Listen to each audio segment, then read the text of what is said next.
Hello. Heroes keeping us safe. I know the work I'm doing is important. With flexible schedules and job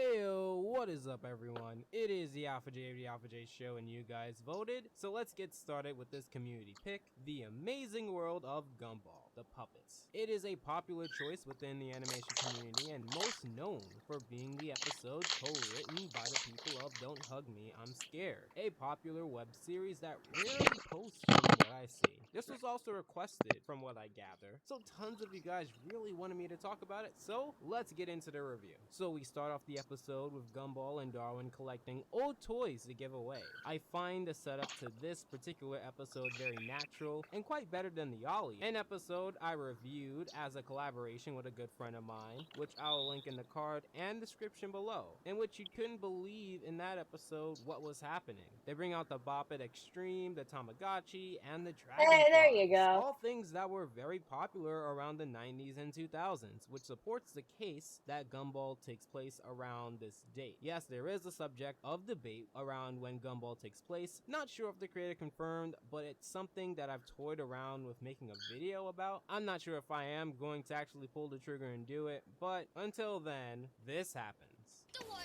that rule the sky!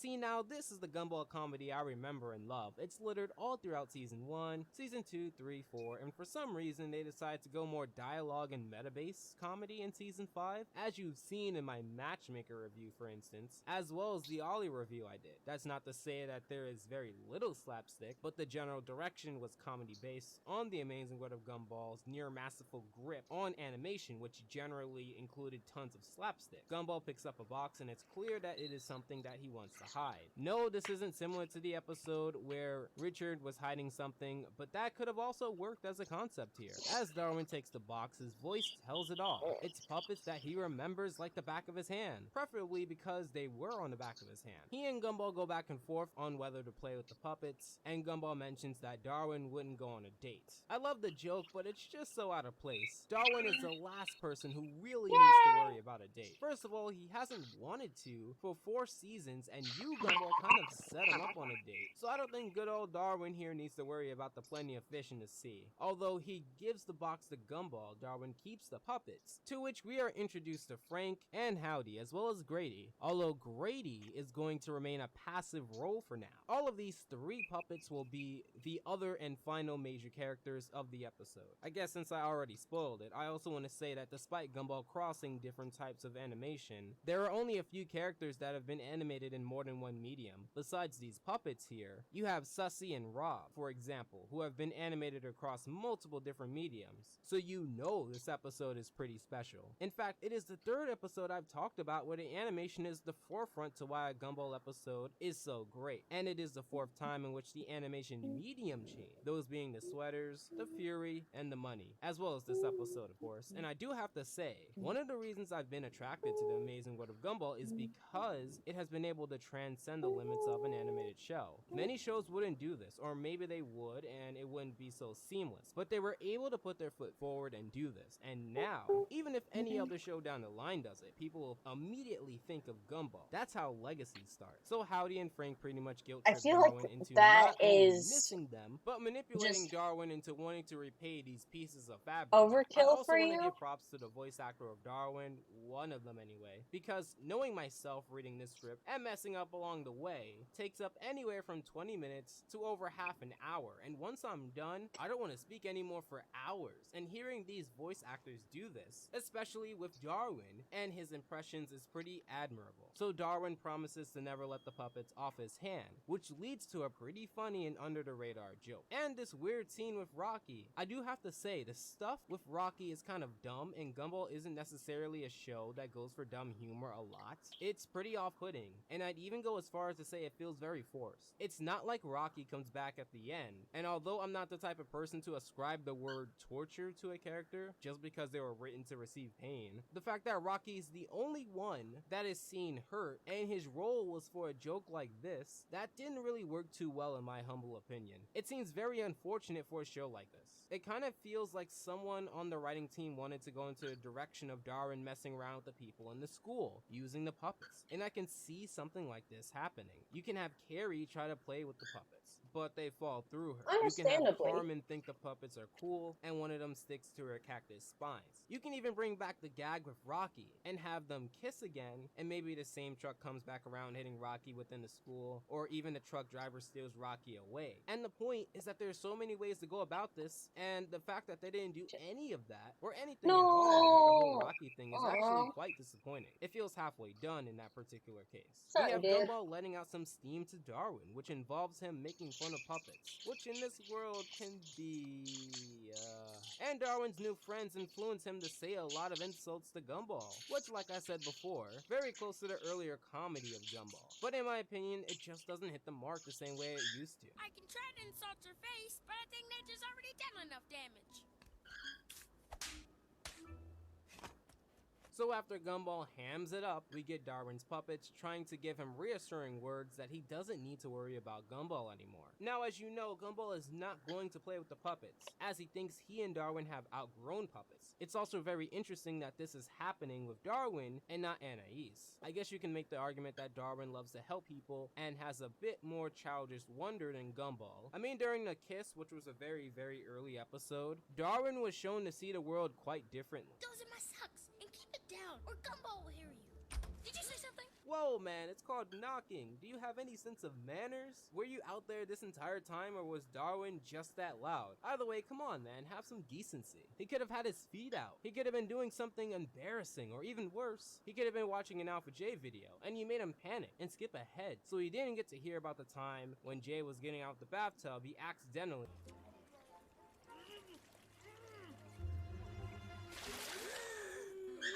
I knew it! Guys, you don't even have lungs. Oh yeah. So we get in a neat mini fight before Gumball fully throws out the puppets. Darwin would explain that they're alive, but Gumball, being the person he is, would just say that Darwin is too old for puppets and think that they're creepy, throwing them away. Now, that is the first half of the episode, and here's when things get truly interesting. So we see the trash can lid pop off and the puppets are seen out. Now, upon first viewing, I thought the puppets were sentient. Little do we know the Little do we know the puppets will become parasitic. They decide to take out their frustrations on the same game console that separated Gumball and Darwin from the puppets. Now, I do have to say, this is not the first time the games that Gumball and Darwin play turn out to be a lot more powerful than one may have thought. There was also the game in which they created Dodge or Dare that resurfaced and ended up nearly killing all of them, including the rest of the Jesus family. Christ. It really makes you wonder about the type of beings Gumball and Darwin turned out to be if this was the type of entertainment they had growing up. They smashed the game console so loud that Richard, Anais, and Nicole don't hear it at all, and Gumball blows into the cartridge. That shows a great example of a joke that doesn't make logical sense, but is funny nonetheless because cartoons don't need to be logical. I actually really like this scene leading into the actual live action puppet bit. I feel as though a lot of people really enjoy the puppet part and are looking forward to me talking about that part, but the angles and sound choices really do ham up this particular scene to be something truly magical. The puppets have taken over Darwin, and we get this scene here.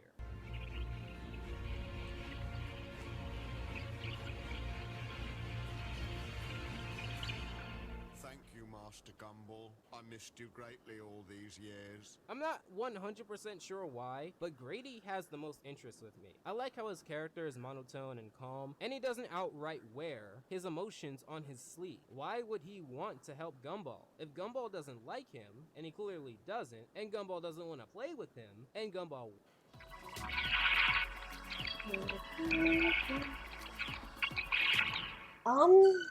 This isn't your typical runaway bride scene. It's a Nissan sales event ad. Hurry in and find the...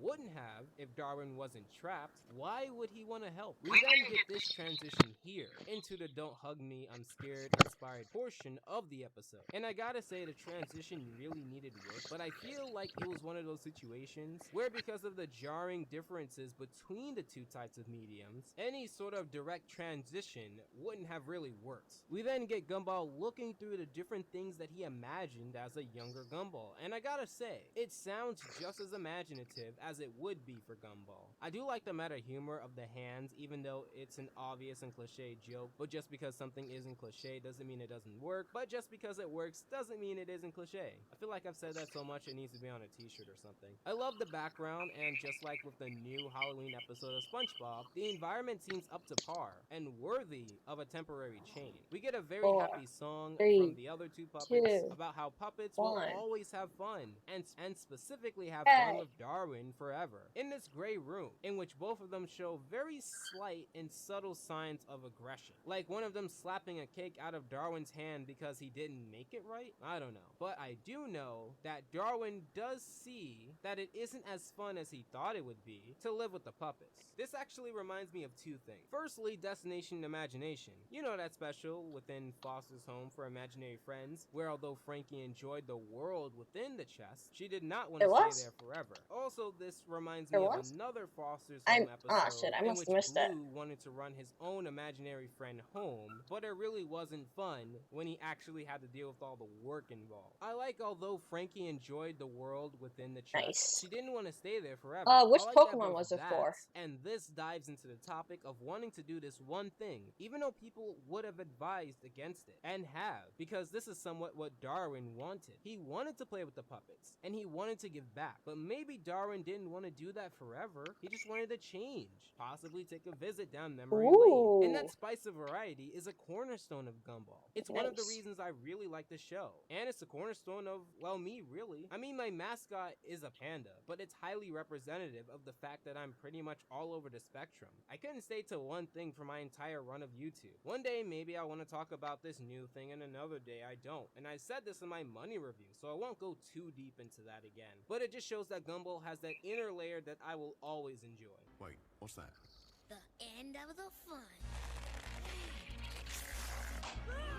I've heard that some people consider this a cop-out, but considering that Gumball and Darwin were blown away with the fact that these beings think for themselves, it isn't out of plausibility to say that they weren't thinking straight. But I do agree that for the hype surrounding this episode, an ending like this isn't I just necessarily remembered a 10 out of 10. some So odd Darwin bit of viciously rips Pokemon off the logic. arm of Grady, gouges the eye of Howdy, For and whatever tauntaun the reason, flesh out of Frank. To be Nido frank, it isn't King a and graphic ending Nido scene, but Queen it ends with an can't explosion breed, and a joke about the puppets and possibly yet coming back in the somehow, future. And that was the uh, puppets.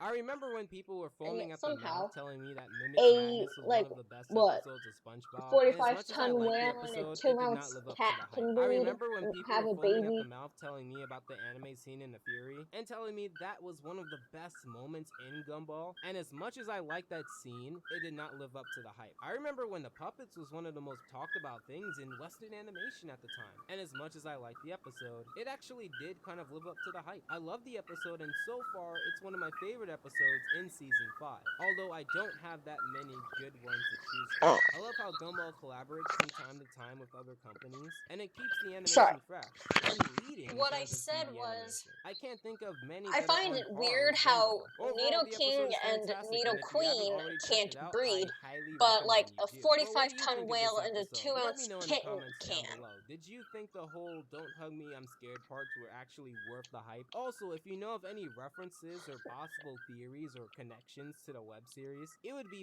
fantastic of you to share. Make sure to vote on the next community poll, follow me at the Alpha J Show for the latest and greatest, and don't mention me on lazy tweets, and join my Discord for talking about animation, memes, and the occasional voice chat with yours truly. The links for those, my other social media accounts, and the request page is in the description below. As you saw, this was a request, and so was Kids Next Door, DuckTales, and Mimic Madness, so I am taking them. The request is always in the card in all of my videos, the eye with the circle that's on this video here, and in the description below of all of my future videos. If you really like this Gumball review, you should check out the rest of them. It's one of my favorite shows to talk about. Make sure to subscribe, and feel free to consider my Patreon. As always, I hope your time is well spent, and Alpha out. Yes. What is it? What is it? ¿Qué pasó?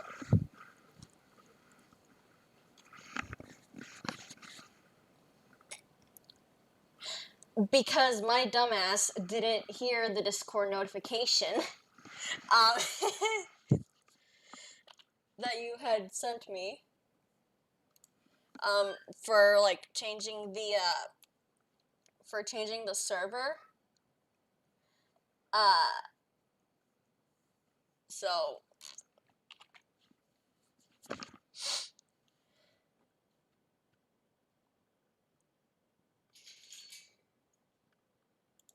It's a tradition as old as time. Mom said it started when the Pilgrims first came to this land and they were all abandoned by their deadbeat father.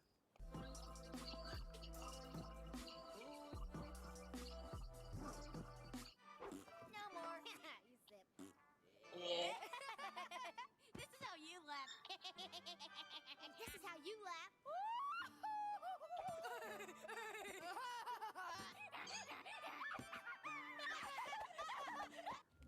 I'm not sure I'm comfortable with this. Speak for yourself.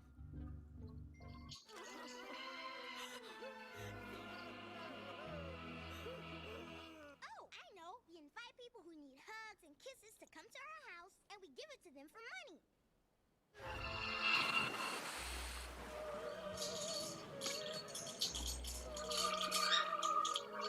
How is he doing that? Why?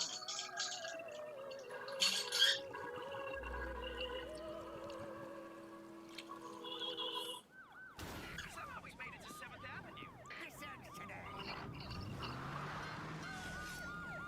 You're right. We need to hang out with some other people, but where?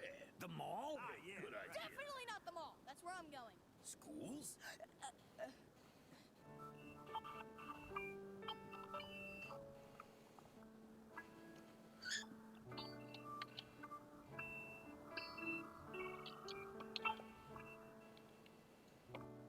What?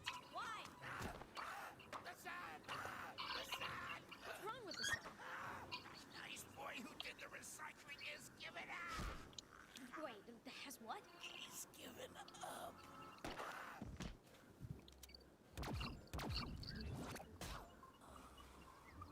Catch me if you want to hit me. Oh, little teasing bundle of fatness. No, thank you. He's delicious just the way he is. Stop! It's not funny anymore. Thanks for that. Trying to run you over. My nose is itchy. Wait, maybe the fire will improve his face. Did anyone order anything? Nah. This was the credit card company's answer when I asked if I can order things online. It's been like that for 3 days. I think they're working in shifts. Over so Hard like a knife. He let down his child and wife. Never ever marry him or ruin your life. The Burning Man. He's always ready with a trick, or a lie, or a con, or a hustle, or a hoax, or a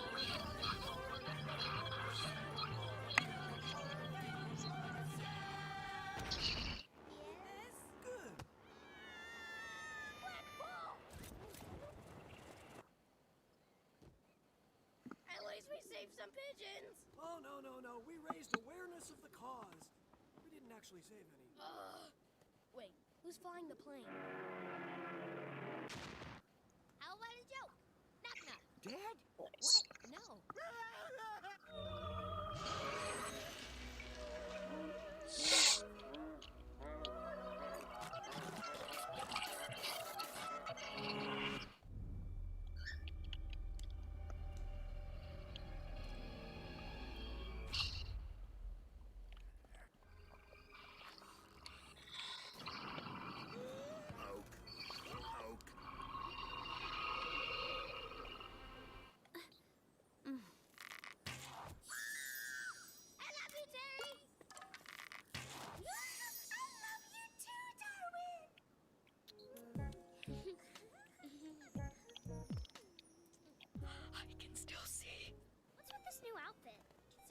why this gigantic sword has a trigger? Yeah, well, you did reject the alternative outfit. Yeah, I don't think that was age appropriate. But those leather platform boots would have given you +5 vision. How? Well, they make you taller, don't they? Say hello to Daddy. Hey, Gumball. Feeling happy? Well, do you remember when... 1 second. Today's episode My is controls about are seasonal decapitation wildly flowers, scary. or as we gardeners call it, deadheading.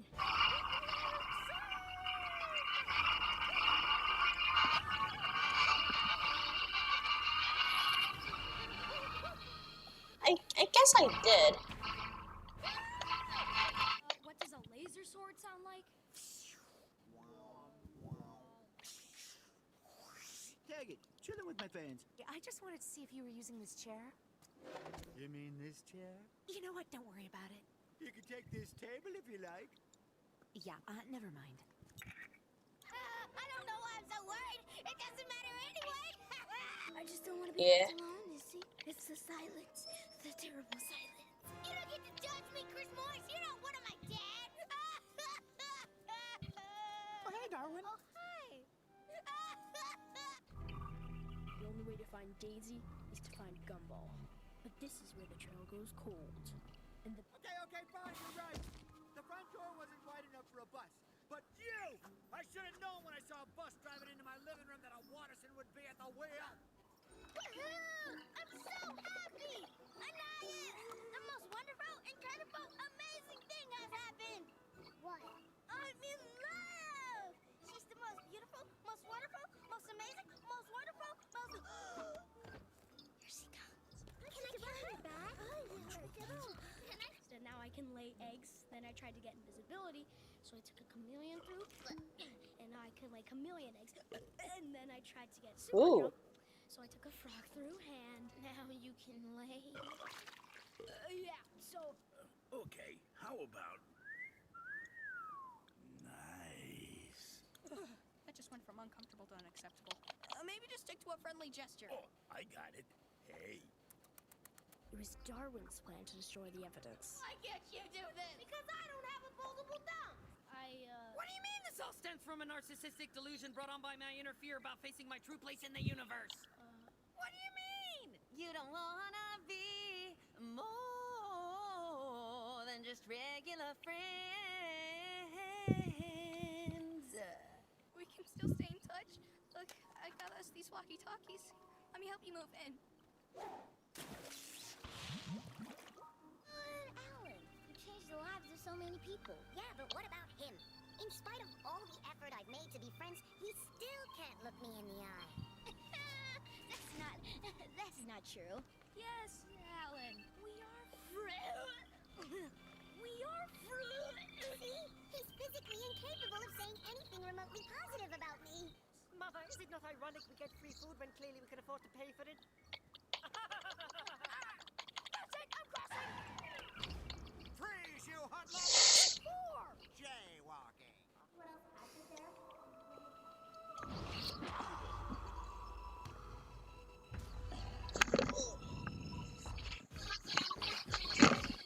Oh my god, my nose is so itchy.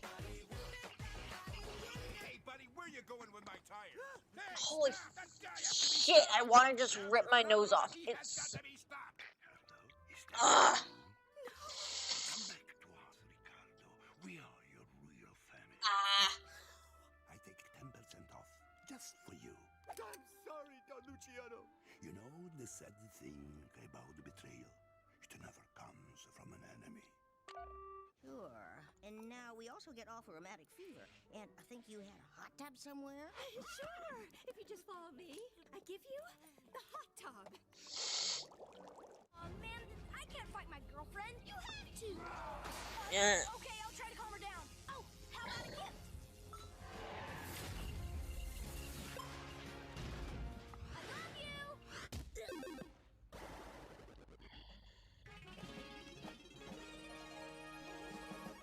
Take that back! No neighbor could ever replace the miracle that is Gaylord Robinson! Take it back! Okay. Take it back. Do it properly! Take your words back!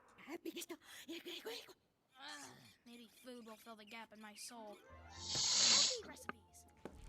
Meatloaf for a family of 5. That's comfort food, right? Okay, first, chop the onions. But onions can make you cry. Unless you make them cry first! Yeah! Why? Because all you do at school is argue about your little problems and aggravate students and staff members until they go nuts and chase you through the halls. None of which makes for a decent education. I'm not sure. Tell us something.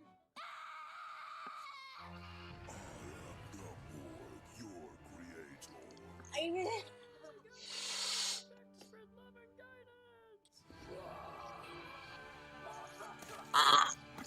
it's amazing. Grit is not a game, and the secret to beat the game is beat the game. On the ground.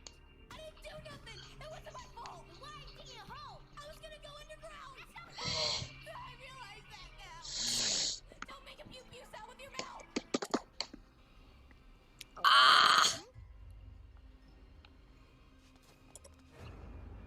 I feel like what I need to do is take a needle and just like stick it through the top of my nose. This is all for you, my darling. And Like on also- the side. Hello! Oh, well, I guess I'll just have Like- to wait for the 70s to come like- back into fashion. Tell your sheriff it was those kids next door, as sure as Like the weird piercing. It's gonna be a wonderful day, cause I got in the shower first. La la la la la la la la la. Huh? My nose is.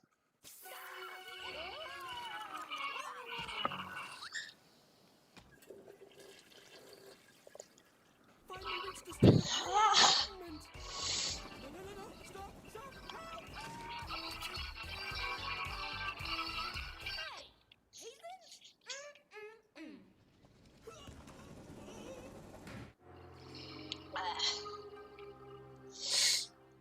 Wait, you can't just hit an unarmed old guy with a frying pan. He's a quadruple black belt. Q-tips? His hands are legally considered weapons.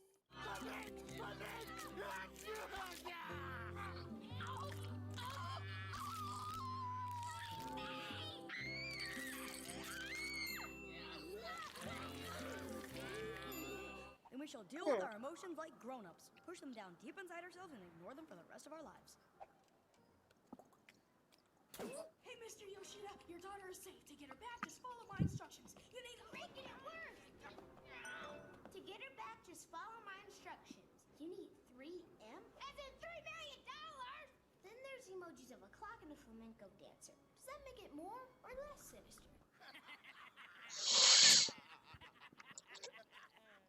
Give me your wallet.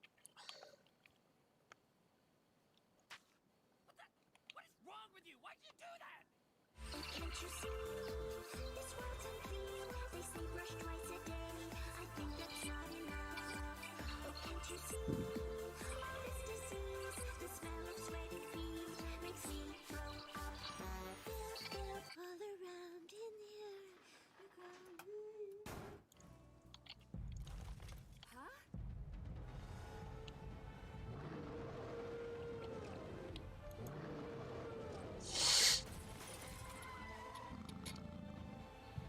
Ooh, I hope you have fun.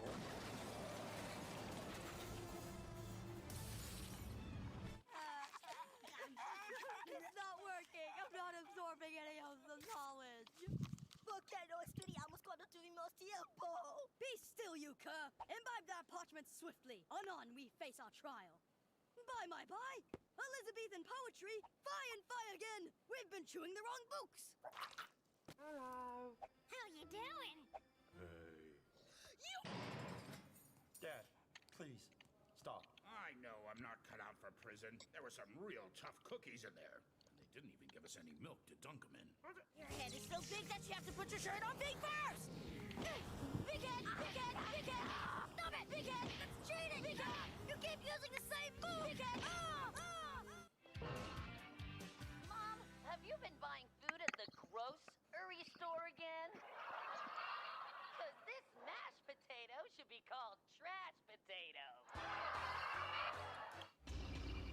I hope you're ready for your special present. Darwin! Here it comes. What do you want from me? Oh, yeah. Oh, yes!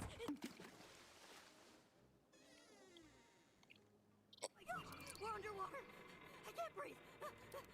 Stop hyperventilating. You're using up all the oxygen, you air hog. Oh, just turn the aircon on.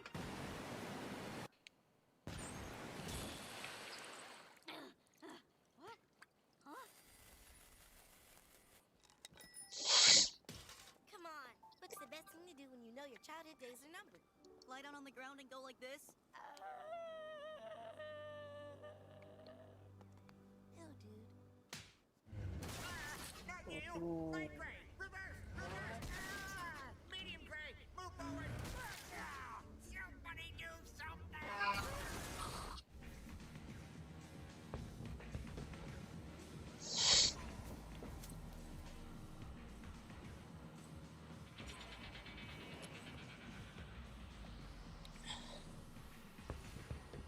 We are Mr. Dad and Mrs. Mom. He means Richard and Nicole Watterson.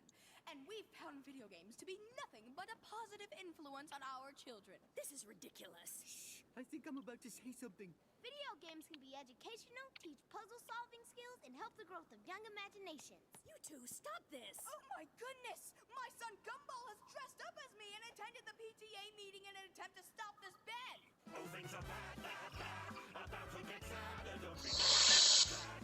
We should be mad. We're going down, down, down. We're all gonna drown. We'll all... Properly. You don't understand this. Now look, kid, I heard. What? What? Someone get the phone line. Oh no. Oh, that.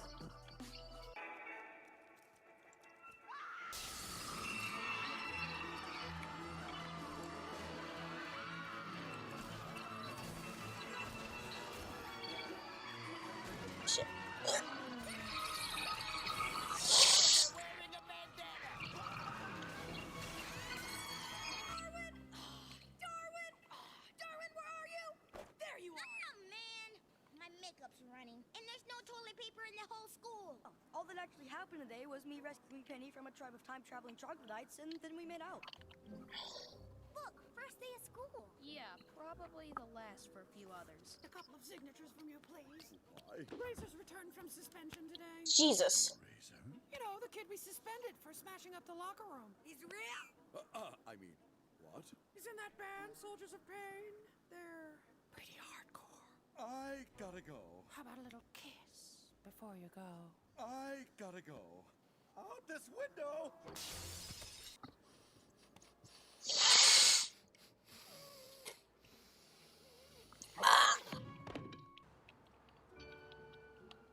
Ooh, where have you been all my life? Sitting here wondering what went wrong with mine while eating cheese. Well, one ticket to Kiss Town, please. What the? Dude! Our resistance is futile. Those who stray from the path will be corrected. Today is safer Elmore! Tomorrow is safer world! You never know which bit of her's gonna clock the filter first. Where gets the girl? The girl is a cushion. I'll take what I can get! What is your problem? I struggle to connect with people! Turn your blades on! I don't have blades. I'm a teacher and this is a rental.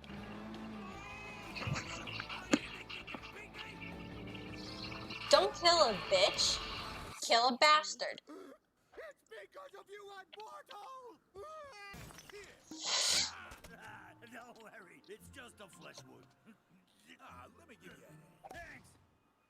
But I never wanted to be the villain. I wanted to be the cute sidekick who gets his own plush toy in a spin-off show. What are you talking about? Pick up.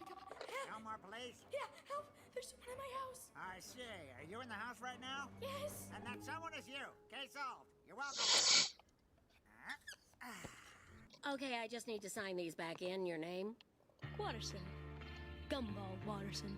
Is that all one word or with a hyphen? What? Like Watterson Gumball Watterson or Watterson Gumball hyphen Watterson? No. It's Watterson. Gumball Watterson. Like double barrel? No, Watterson. No. Gumball Watterson. Oh, so Gumball's your middle name. Just forget it. And today is the worst day of my life. My dad has lost his job, we've lost our house, and now we're forced to move back to Detroit. I only have one day to say goodbye to the ones I love. One last day to say goodbye to my so-called world. But luckily, two strangers were about to change my life forever. That's right, Gumball and Darwin. Gumball was devastatingly, inhumanly beautiful. His face is like a classic painting crafted by an old master. Coming through! Excuse me! Nature is ruined! Love is ruined! Art is ruined! Ah! Even this Sammy Head is ruined! Everyone pay attention! She kinda looks better, actually. I know there's no way to make this. The handbrake. Now gently slip it into drive. I don't like it, Dad. It's perfectly normal to be nervous your first time driving a getaway car. I'm sorry, I can't do this. Wait, where are you going? Mother and I have come to an agreement. I'm getting a donut and she's getting a better husband. What?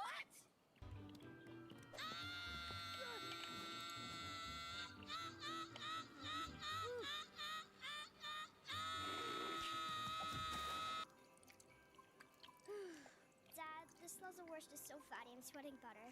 Ooh, butter.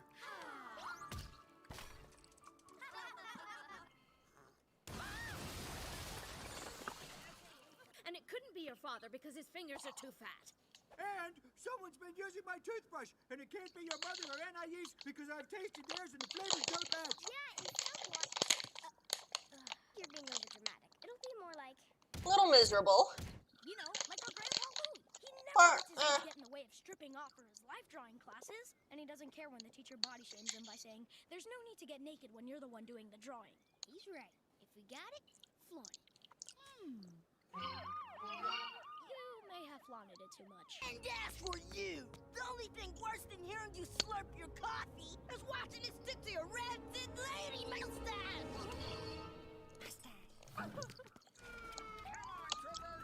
Yes.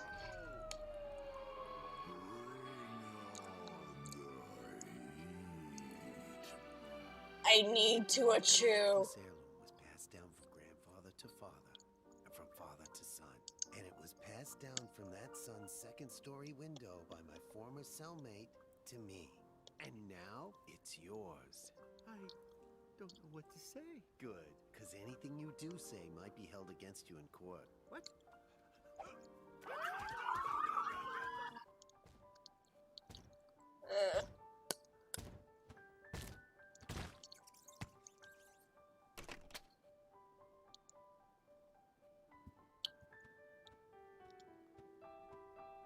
I get it.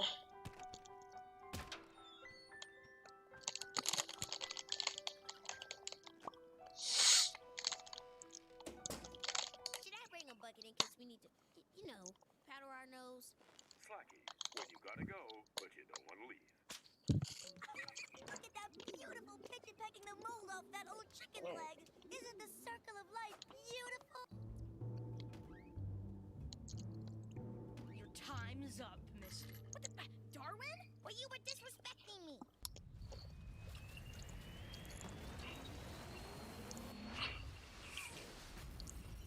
Did someone say alternative medicine? I currently hate my life too. Unfortunately, animation is a lengthy process, and that's all we've had time to make. Jolly Sizzle Tag.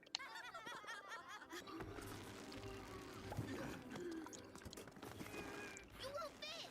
I got this. Oh, what is that now? Squeeze. Okay, but please don't tell us what that. Sward made out of cheese. It will lubricate my body. Now, push. Did you really have to supersize that last meal? I'm sorry. It was just really good value.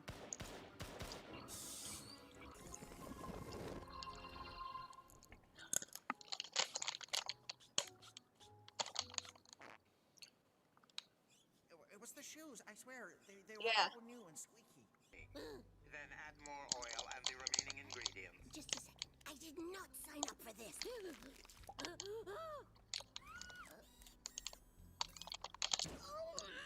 Then begin the feeding process.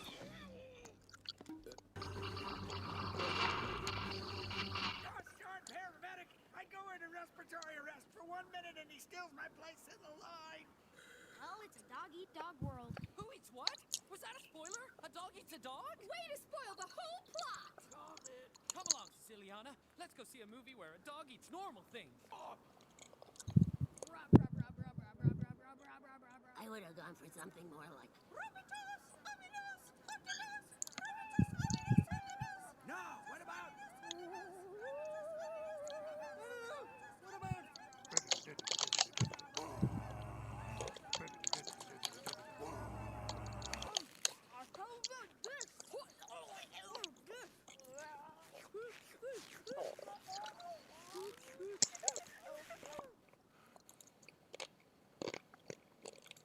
We've been over this. You don't understand! They're more than just... Dude, can you cover yourself up first?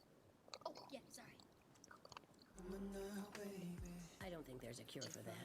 My dad is a dork who looks like a leg of ham in a theater.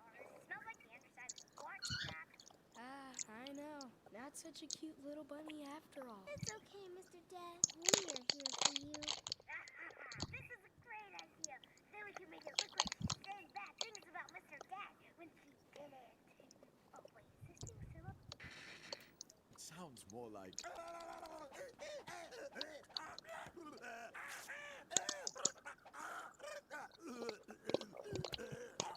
Actually, now that I've said it out loud, it does sound really bad. You could be the cool slacker guy who only lives for kids. Sorry, dudes, that's taken. Well, you could be the town clown. You could be like the feeble hypochondriac. The vegetarian hippie guy. The grumpy old neighbor. The rich one. School jock. The store clerk. The mechanic. The video guy. The burger guy. Or the guy who walks around with no pants on. Darn it. Young Darwin, you're so gullible. Food doesn't have a sell-by date. Yes. Corporations want you to think so you buy more oil and believe in moon landings like the sheep you are. Take this banana. According to your sell-by date, it should go bad today. But as you can see, it's absolutely fine.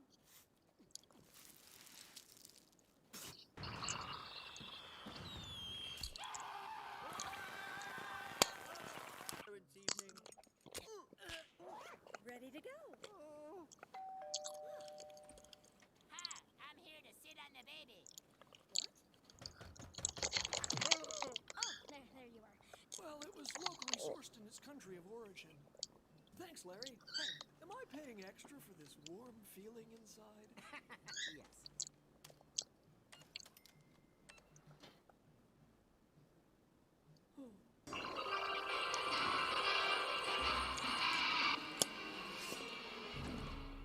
You're not really in the market for a sword. I thought you were selling knockoff handbags. No, there can be only one. One handbag? No. One friend! This tank is completely unsuitable for modern warfare. All the glass panels provide a wide field of vision. My wearing my fish will be exposed to enemy fire.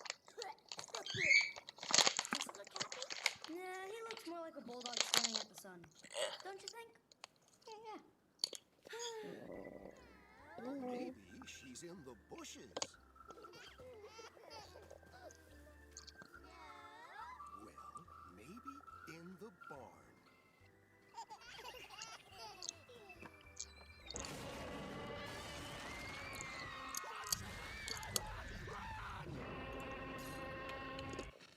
Hey, Rob. What you doing? I'm kind of in the middle of something. I see you got some scissors there. Well, I was going to ride my bike through some heavy traffic. It would be terrible if someone were to cut my brakes. Yep, that would be super dangerous if somebody did that. I'd be obliterated. I mean, there'd be nothing left of me. They'd have to use my dental records to figure out who I was. Yeah, it would be terrible if someone, cut my brakes.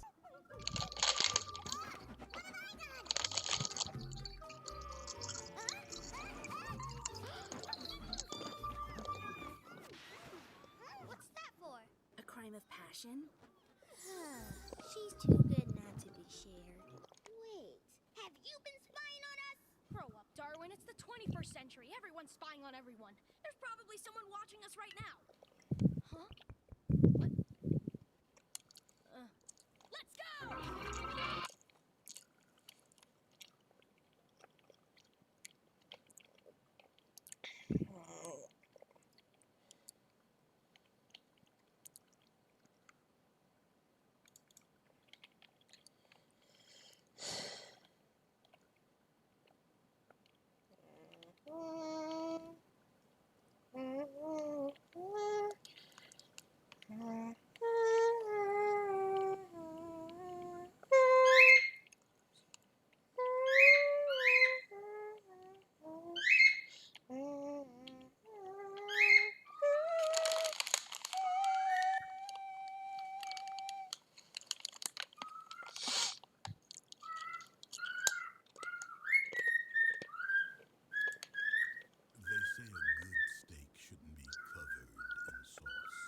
That's why this prime rib is covered in fire-roasted peppers and provolone. But if you want sauce, it's in the bag. Arby's, we have the meat. Have you seen Chicken Tuition? It looks different. I know. It feels different. It is different because it's moisturizing bar. I'm with going to work natural on ingredients, trying to get my feathers, family to go and see it, shades okay? in one step. Chicken Tuition. It's different in a good way. Happy birthday to you. Happy birthday to you. Happy birthday, dear Sir. Uncle Brian?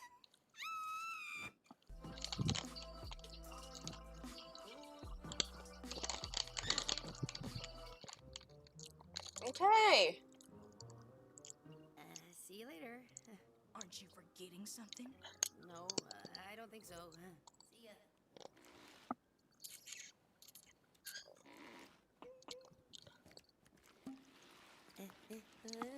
Promise to do exactly as I say. No questions asked. I promise. I want you to walk like a dog with an itchy butt. I shouldn't have promised. Everything about her was magical. Her luscious lips, her flowing hair, her cutie patootie. I'm sorry, but I refuse to picture that last image. Goodbye, cruel world. That comment was ageist. You're never too old to have imaginary friends. I still love you, Mr. Smiggles. Huh? Come on, Alan. You're telling me you don't even recognize the balloon? Wait, I do recognize him. Yeah? I saw him in our house last night. Yeah? On TV. Elmore's Most Wanted. Príncipe Maroon, no podemos ocultar más nuestro secreto de la misión. Oh, Nurse. Caramba, hemos sido descubiertos. Oh, hi, Molly. How you doing?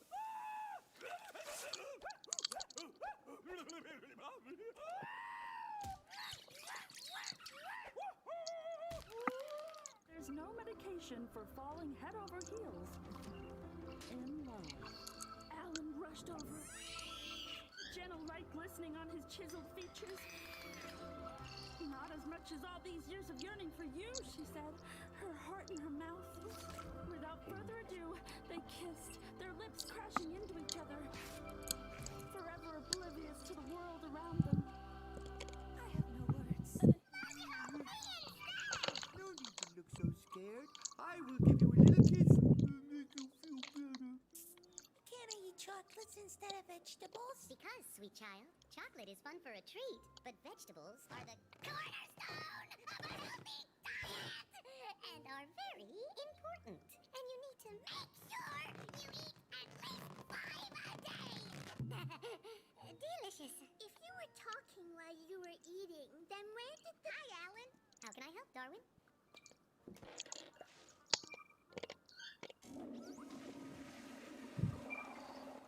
Hello, you catch on? Meh. I couldn't hear a sound! You're right. Nobody remembers the good times. It's the really bad times that bring people together. Yeah, you see, you're missing the point again. I would put Tobias through such an emotionally scarring, physically grueling experience that he won't slap my butt when it's over. He'll kiss it. A few years, Darwin will move on and meet another girl. And if he doesn't? I want more kids! Yes. To air out the awkwardness, let it all hang out, free and loose, flopping in the wind like a panting dog's tongue. That sounds awkward enough already. And then we'll roll in our awkwardness, slather ourselves in it like a couple of oiled-up prize hogs until the bit of shame finally tastes sweet. I feel nothing for him. Nothing. I know Okay. you're holding back because... Okay, are you gonna... My spell is over. Tonight I'm dating not one, but 2 girls. Yeah, putting aside the fact that it's morally disgusting, how are you going to be in 2 places at the same time? Easy. Don't worry about it. Genius sister for help. Anais! What's going on?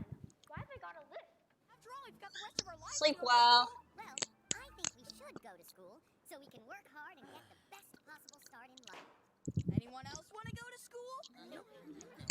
Karen, I've been meaning to ask you for a long time, and I finally got the money for a ring. Oh, Don't you never...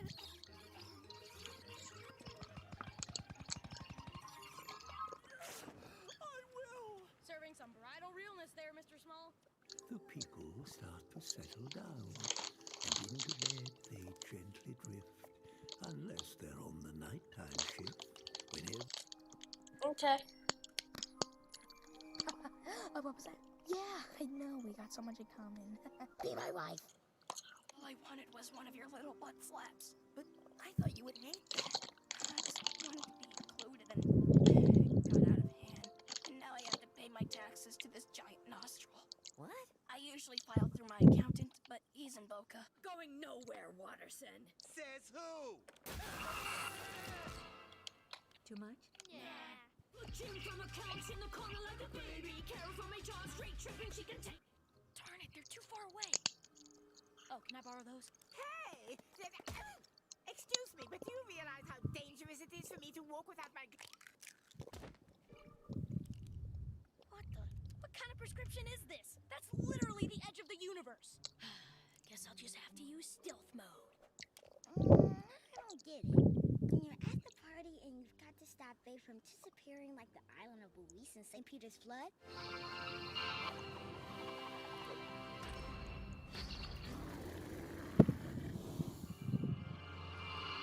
Oh, I twisted my ankle.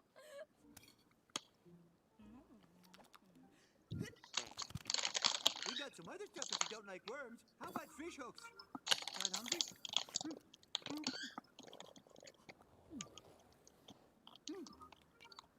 Delicious. I love the way salt water stings my insides. Aren't you hungry? It's also about plastic bags and some mercury. You guys love that, right? What do you mean, you guys?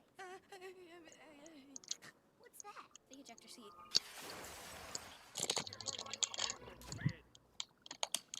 Patrick, Judith, good evening. I brought dessert. What are you doing in my house? Oh, thanks, Mr. Robinson. I know it could rely on you to wake me up. I can't be late for Miss Simeon's class again. I've already been late once this week. Well, 3 times if you count the other 2 times. So I can't let her catch me again or she'll give me detention. And there's no way she's gonna catch me this time. I mean, it's not like I'm doing it on purpose. I'm just a heavy sleeper, you know? I mean, you wouldn't want to be woken up at 7 a.m., would you? I mean, you would because you're old. What is it with old people and getting up this early? I guess you're just trying to drag out the last few days of life you got left. Anyways, have a nice day. Bye. Margaret, we're out of canned toothpaste.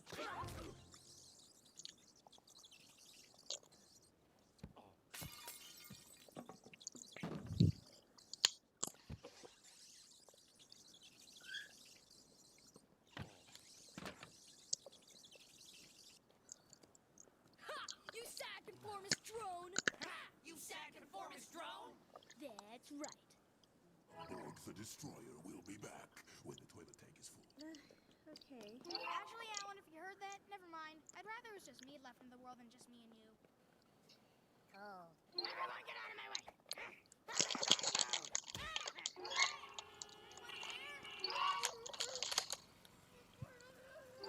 What's this? What the...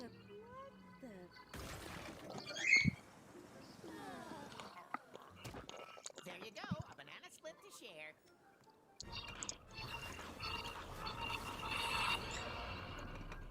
Right. See you later. Now, I'm opening the register.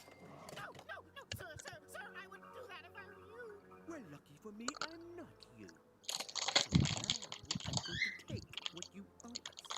See my hand? Slowly, slowly.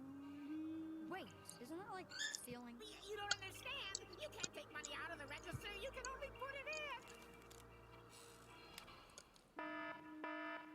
Mr. Paradise, fix it now!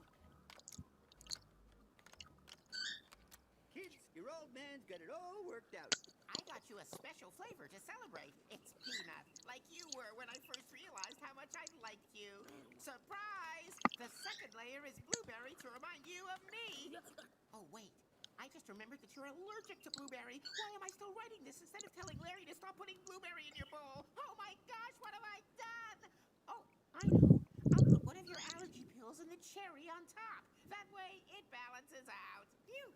Well, I could do a rap about my day, too. Today I found a fry under the sofa, and then, Yeah, Dad, that was the rap equivalent of British dental work. They used to call me Fluey Louie after the Spanish influenza, which was very popular at the time. Even animals love me, apart from horses. But I never trusted horses. Their faces are too long, and they have mohawks. I was so popular at school, I even became friends with the teachers. We had such crazy nicknames for each other, like Mr. Klein, or Sir, or sometimes accidentally, Dad. How will I know if it's a four-leaf clover? Simple. They've got 4 leaves, and they're extremely rare. Rare? They're 1 in a million. Rarer than the rarest found one. Top of the morning to you. Ooh. I can already feel my luck changing. Hey, look! A lucky phone. We're here for you, dude. The only woman I've spoken to in the last 6 months was a farmer's daughter who wanted me to retrieve her goat. Sounds like you can milk that situation. Feels like we're being a bit mean to him. What makes you say that? I know my dad. I can sense a subtle sadness in his eyes.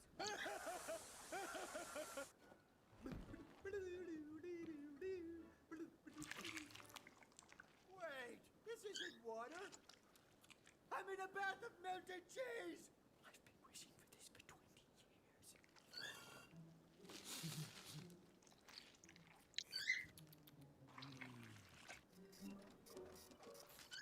Your love is in need of CPR? Oh, that's what I was trying to say.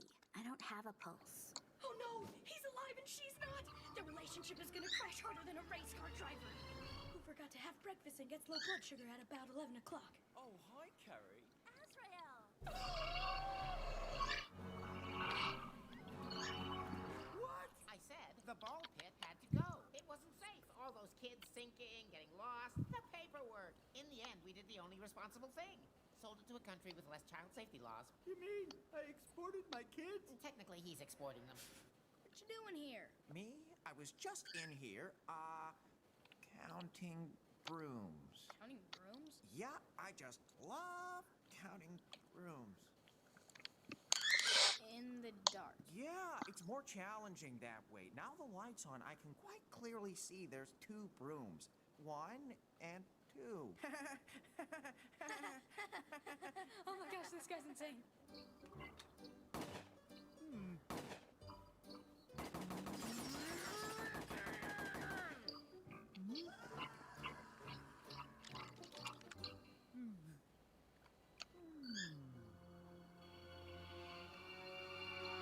Pick knitter. Did you just say pick knitter? But now you've turned over a new leaf and started a nude. Thank you for noticing. Okay, class, settle down, please.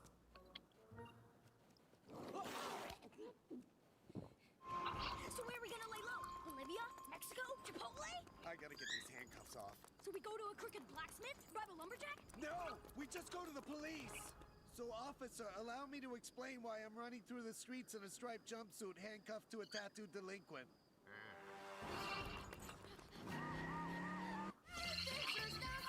But she's just one more emo freak.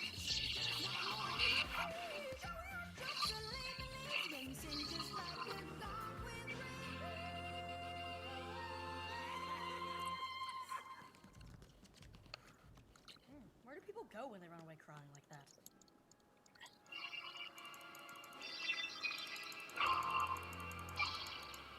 This staring match is boring. How can we spice it up?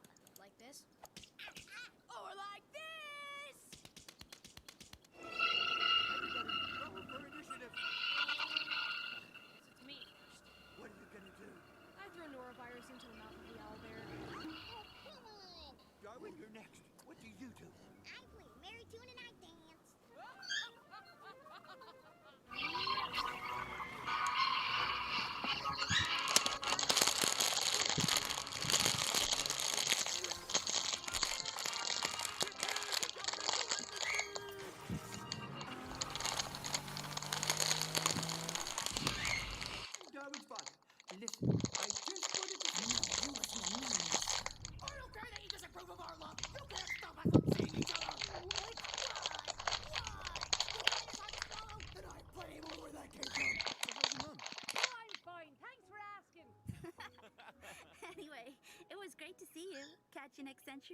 next century isn't good for me. Maybe the one after that? Sure. I'm glad we could stay friends after all this.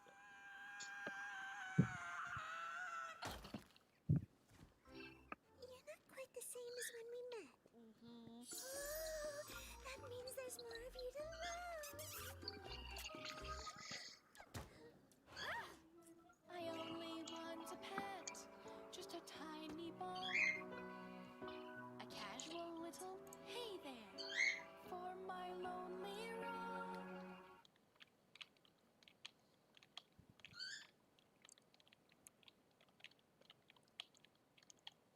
Ooh.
So, Iris, B,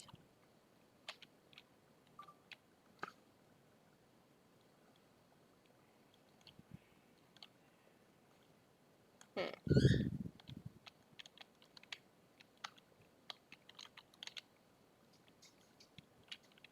don't know what to name him.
So I've got my essay written. So now I'm going to show you how I use Grammarly to edit. Okay, so here's my essay, and I'm going to click through Grammarly suggestions in the right panel.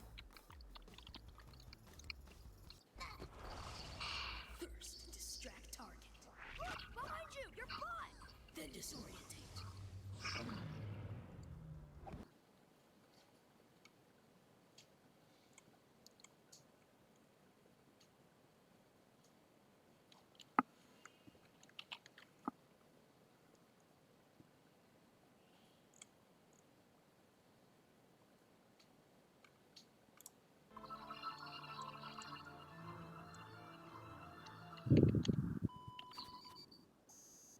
Hi, my name is Hi, my name's Warwin Dactus.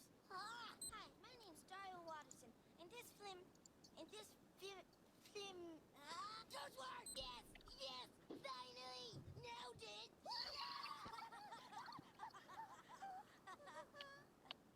Wait, is the light supposed to be on when it's recording, or...? This is my school, Elmore Junior High, and this is the story of my life, starring the Wattersons as the Wattersons, Tobias Wilson as Tobias, Nigel Brown as the principal, introducing all my other friends in the amazing world of... Forget it, who's gonna watch that? Commercial break! It's baby and Ice, the living baby doll. She likes to eat her cookies. It's baby and Ice,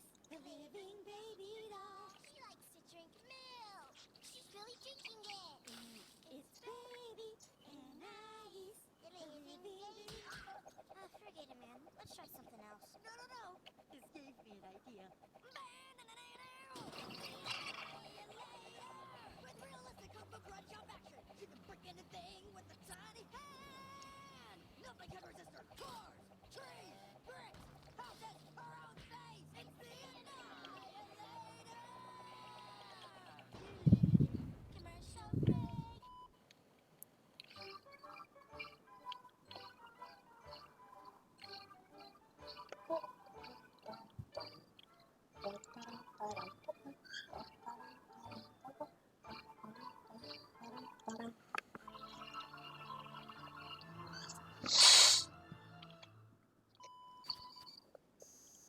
Hi, my name is Hi, my name's Warwin Dactus. Hi, my name's Darwin Watterson. In this film, Don't work! Yes, finally! Nailed it!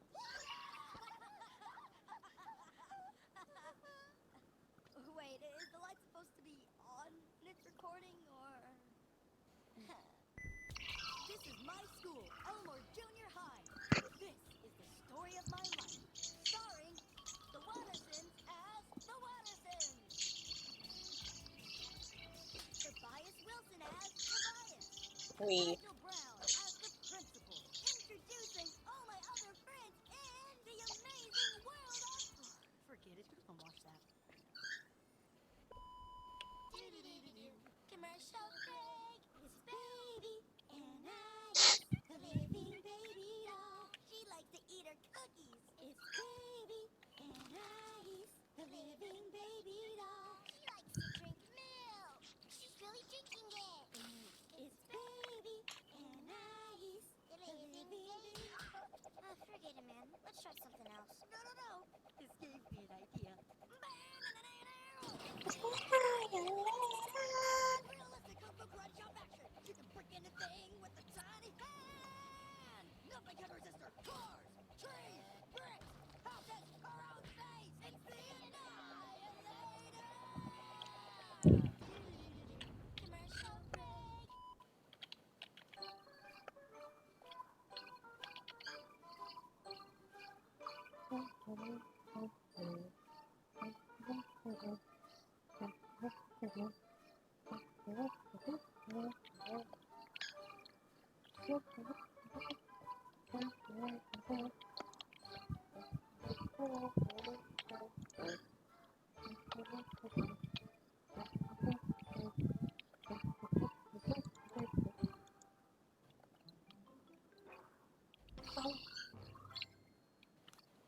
The thing that's different about a Verbo vacation home, you always have the whole place to yourself. Just you and your people.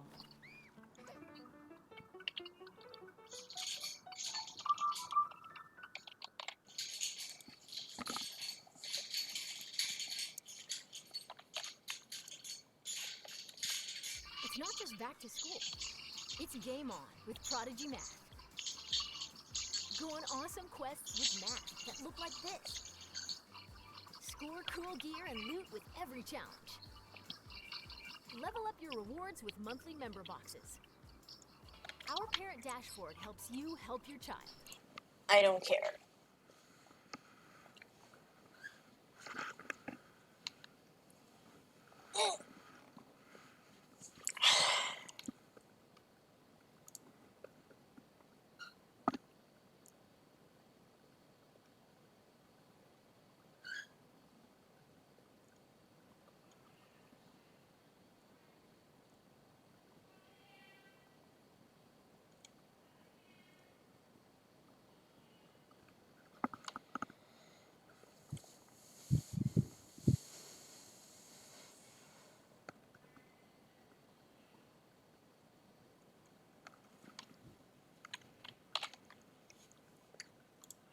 Reviews online. What up, Elmore streamers? It's Dolly Boy 1923, aka Pixel Donkey. I just got back from seeing Stellar Odyssey: Clone the Force rehashed. No spoilers, but it's so refreshing to see less CGI space battles and more sock puppets. And what a brave decision it was to recast all the main characters as female, including the robots. Ah! I can't believe it! The compulsive need to complete every game to 100%.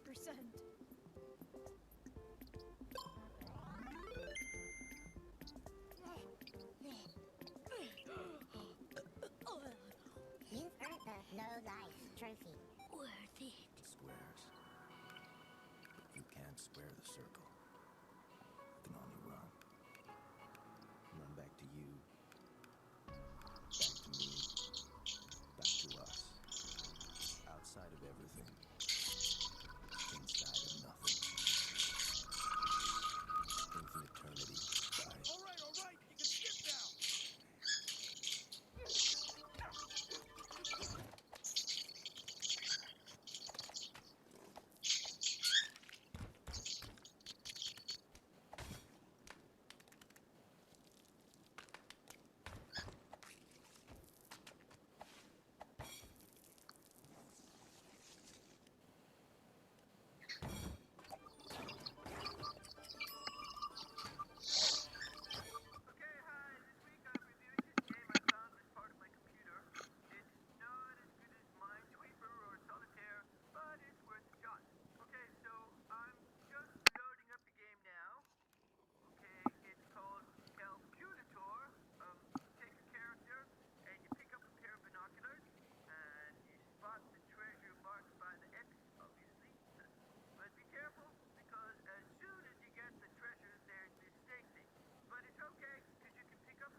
You're never responsible for unauthorized purchases on your Discover card.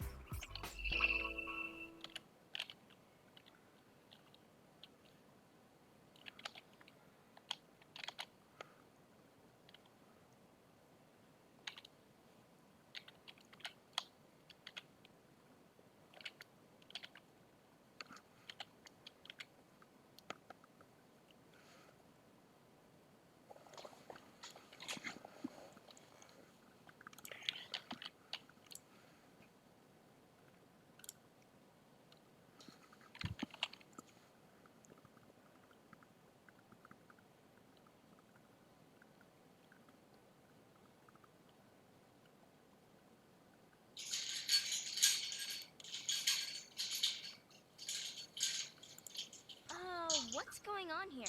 He asked me to plug him into Rambler. Rambler? What is that, a website? It's more like a bare knuckle site to see who's the most tolerant person on the internet. Why?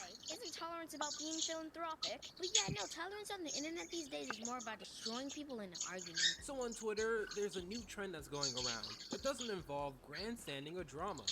For the most part, unpopular opinions. And today we're going over ones that revolve around Gumball. So let's dig in. I'm here to sit on the baby. What? Well, duh, I'm the babysitter. Seasons 1 to 2's Gumball design is way better than Gumball Seasons 3 to 6's design. Wait, that's an unpopular opinion? Am I the only one who understands the complexities of this ambitious cinematic masterpiece? If you don't know what I'm talking about, Gumball went through a design change over the years, and it's easiest to see this within the Watterson family. Gumball's eyes, which have been a small tiff with me, became circular rather than their original oval look, and I thought the ovals made for a more expressive look. And not only just that, but a youthful look, as well as the singular tooth being out. It gave Gumball that initially innocent feel that it needed to have in order for subversions to take full effect, and all of those under the radar dark stuff to also take full effect. Grow up, Darwin. It's the 21st century. Everyone's spying on everyone. There's probably someone watching us right now. Huh? What? The show was, quote, clever and meta for a little while, but the writers let the reputation get to their heads, and now they're trying too hard. As a huge fan of the show, Season 5 really gave me those kind of vibes. It felt like once the crew realized that many casual fans seem to only take the meta jokes of the show, and then try to push that this is what Gumball is, the writers then embraced that and made many jokes from then on that tried to be meta, and it failed because it seemed too frequent and forced. Gumball originally started off clever, granted alongside Adventure Time and regular show, which clever in a writing structure sense sense, was going for other goals. The comedy was spot on, and it was meta to enhance the show, rather than nowadays how it feels like to meet a quota. And I actually talk a little bit about this in the drama. Break free, Penny! It's time to break up with your basic cleanser and get with Neutrogena Hydro Boost Hydrating Cleansing Gel. Ooh. Want to avoid your ex at the food hall? I don't need him. Dash Pass for students. So worth it. They should have kept Penny as a nut. I gotta disagree with you there, Don. While there was a lot of neat jokes revolving around Penny being a nut, especially in episodes like The Meddler, to me anyway, Penny is one of those characters that shine later than in the previous seasons. I love you, Penny. What? Why, no, nothing. I just said I love peanuts. Yeah, peanuts. They taste so good. Gumball, I am a peanut. That's like me saying I like to eat cats. The show, which I've talked about before, is that transition, and within that, we got to see a glimpse into her family life, even though we had in other episodes, albeit a little less nuanced. With the newer form, it allowed for Penny to be expressive, which Gumball is really good at. Plus, a shapeshifter is just a cool concept, and the show didn't seem to fail at it. When you're at the party and you've got to stop Faye from disappearing like the island of Luis in St. Peter's Flood? Season 1 isn't as bad as people say, especially compared to seasons 5 and 6. Seriously, at least I can laugh and enjoy most of season 1's episodes, whereas season 5 and 6 feel really, really stale in terms of comedy. To a degree, I also agree with this. I'm a bigger fan of seasons 1 and 2 than 5 and 6. Now for the really, really stale in terms of comedy part, I'm not too sure just yet. But a big reason for this is because I felt like the innocence was still maintained in seasons 1 and 2, and the adventures there were just more fun. Yes, the whole lack of stylistic unity made for the show to look a little weird at first, even though it's one of the first shows to reach the mainstream to have this mixed media style and actually have it work really well, to the scale that they're doing it at. And it also gave a charm to the show that would retain itself through its writing and great comedy. Which is why to people like me, I wouldn't even think that season 1 and season 2 look weird. Just different, but in a good way. Plus, Gumball had a little bit of optimism that I missed in the later seasons. He kind of feels like now he's more cynical and dark, to which, yes, he's always had a little bit of that in him. To accentuate that part kind of goes against what the show is really about. However, the later seasons do a great job of accentuating background characters better, which for a world like Gumball, Elmore, that's criminally underrated. You have other shows like Foster's Home or Chowder, which had a colorful world, and that could have been explored a lot better than they did in their seasons. And I do appreciate it that Gumball goes through its lengths to actually show us these background characters and their lives and actually make jokes out of more than just the major characters. Darwin, keep absolutely still. Her vision is based on movement. That only works in movies. Tina looked better before her redesign. I'm gonna be honest, I didn't even recognize that Tina had a redesign, so take this response as is. I looked at a few photos compared, I looked at some episodes in hindsight, but I gotta say I disagree. Her first design, while greenish with less teeth, a lot smoother in texture and color, it kinda makes Tina feel like one of those free 3D model packs you can get, and I don't think that's supposed to be the feeling invoked when you see Tina, the dinosaur. Everyone thinks I'm a brute, just like my dad. But I'm not! Her newer design gives her a more brown color, with better defined darker spots around her knees and tail, and a lot more teeth, and it just looks cooler. At least to me. What do you guys think in the comments down below?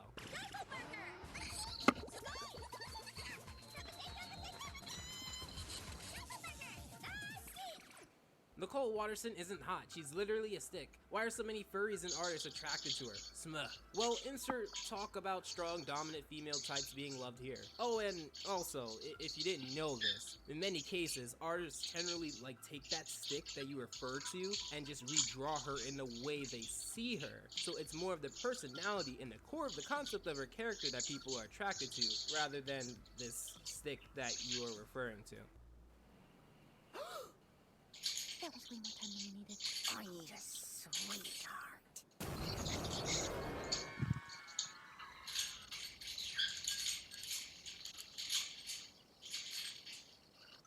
The Girlfriend is the most underhated episode ever.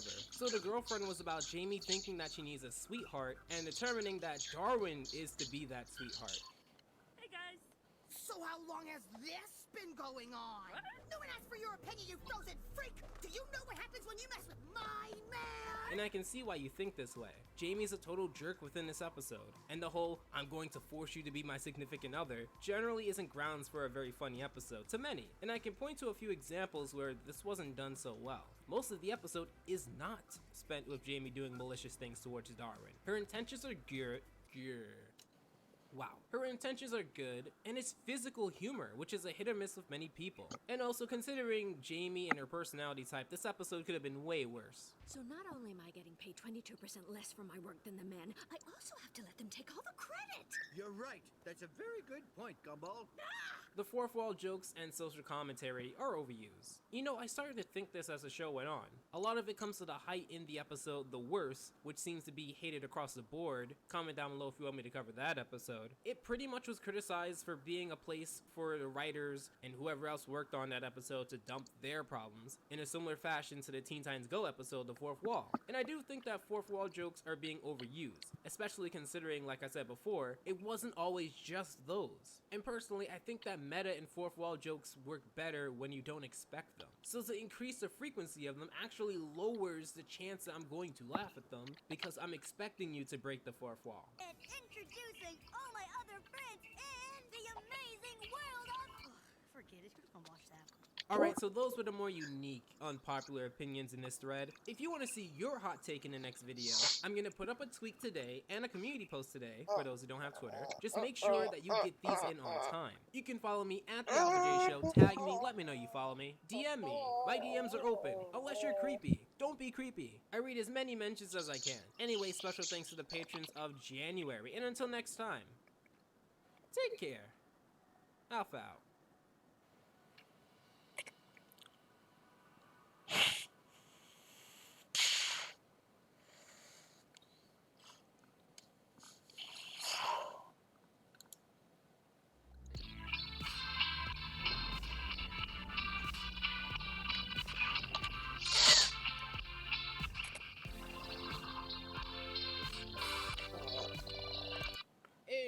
What is up, everyone? It is the Alpha J of the Alpha J Show, and today we're going to be talking about the amazing world of Gumball. I think the last time I talked about an episode in whole was my first Versus, which came out over 2 years ago. Time has passed. I've been very critical of Season 5 of Gumball a lot in my public Discord. I think not a lot of time is spent on the comedy, and it's more about making it more meta, more deep, more focused on things outside of the core values that made Gumball work. And while this works for episodes like The Choices, it doesn't really strike gold in episodes such as The X. However, with this added layer of, well, the episode The Matchmaker has been created. Given that this is not the first time the show has made an episode about two people in love, The Matchmaker is a lot more surprising than The Shell in that regard. You see, anyone who watched Gumball knows that the roots for Gumball and Penny were planted quite early and quite heavy. Darwin, on the other hand, has had seeds planted for Tobias' sister Rachel, Masami, Jamie, and Carrie, so he was much more of a wild card in that regard. Ever since Halloween, the episode where Carrie and Darwin had an out-of-nowhere kiss, the question has always been tossed up. Why? Why has he always wanted to do that? Are the writers ever going to expand on that? They did. They really did here. Now, I know I'm giving a lot of praise to The Matchmaker early on. I know that The Shell is a great episode in its own regard. But my point is, The Shell was a good episode. The Matchmaker was a good surprise. So let's go into both episodes so I can show you why. Now, since The Shell came out first, I'm going to start off with that.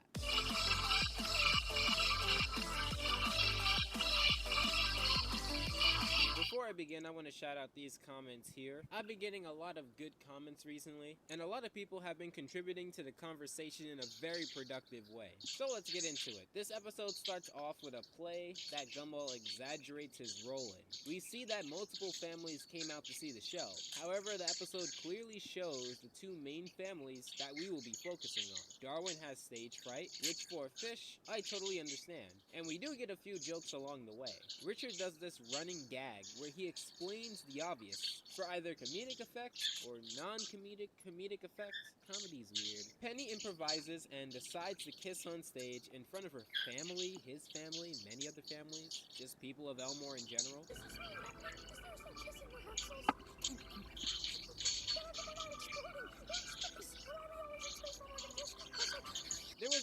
slight element of slight awareness in Gumball. I never really understood the space aspect, but you won't hear me complaining about it. He goes for a kiss and rams her head with enough power to get a triple in Wii Sports Baseball. In fact, the kiss between these two have been teased in episodes back in Season 1, such as The Party. However, of course, you don't immediately give it away that Gumball and Penny have a real chance of being together. You tease it, and this clearly could have been another tease. Now, Gumball is showing tons of remorse, crying in a somewhat jarring, melted face. Now, I hope this is simple to spot. Gumball being in remorse while Penny is treating the situation lightly and forgiving him is what makes Gumball and Penny likable. Reversing the reactions, you can clearly see if Penny was crying and Gumball was treating the situation lightly, then this scene would have had a dramatic change in tone and Gumball would most likely look unlikable. And that's how Choir Boys fails. That's how Pet Sitter Pat fails. This is how the sweater fails. So we see a crack in Penny's shell, which shows a snippet of what's inside. Now, I've heard some people think that there was a deer or doe inside of her shell, and to that I say, broaden your imagination. This is Elmore we're talking about, the amazing world of Gumball. This stuff in Elmore isn't always what it appears to be. Gumball asks what is in the shell, and of course, we don't know. At least not yet. So Penny walks home with Gumball and Darwin. I guess when you get hit in the face, your parents don't drive you home at night. We get more poking, we get more prodding at what's inside the shell. Penny says it's the real her. What that means, we'll find out later. They do argument warm-ups, which of course looks like another way when her father opens the door. I know there's another element and another layer in this episode, but I won't be discussing it here. Let's just say that it's out of my range. But let's not slow down and let's move into the matchmaker. So before I go into this episode, I want to point out two things. Number one, the opening title card's music.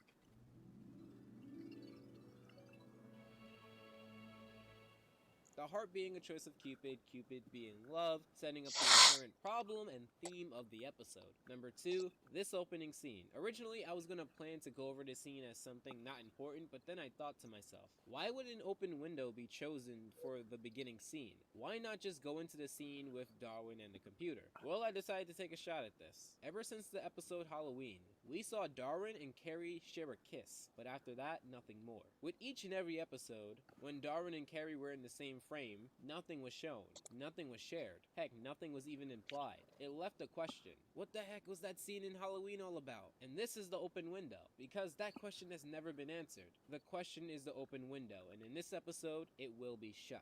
Then we get this song, which I wish I can play in its entirety, but fair use, and you can find it on YouTube. I'll let someone else deal with that. Darwin has the pipes in order to give this over-the-top sad song, or is it the right amount? I don't know, but it's perfect. The chorus is always what gets me anyway.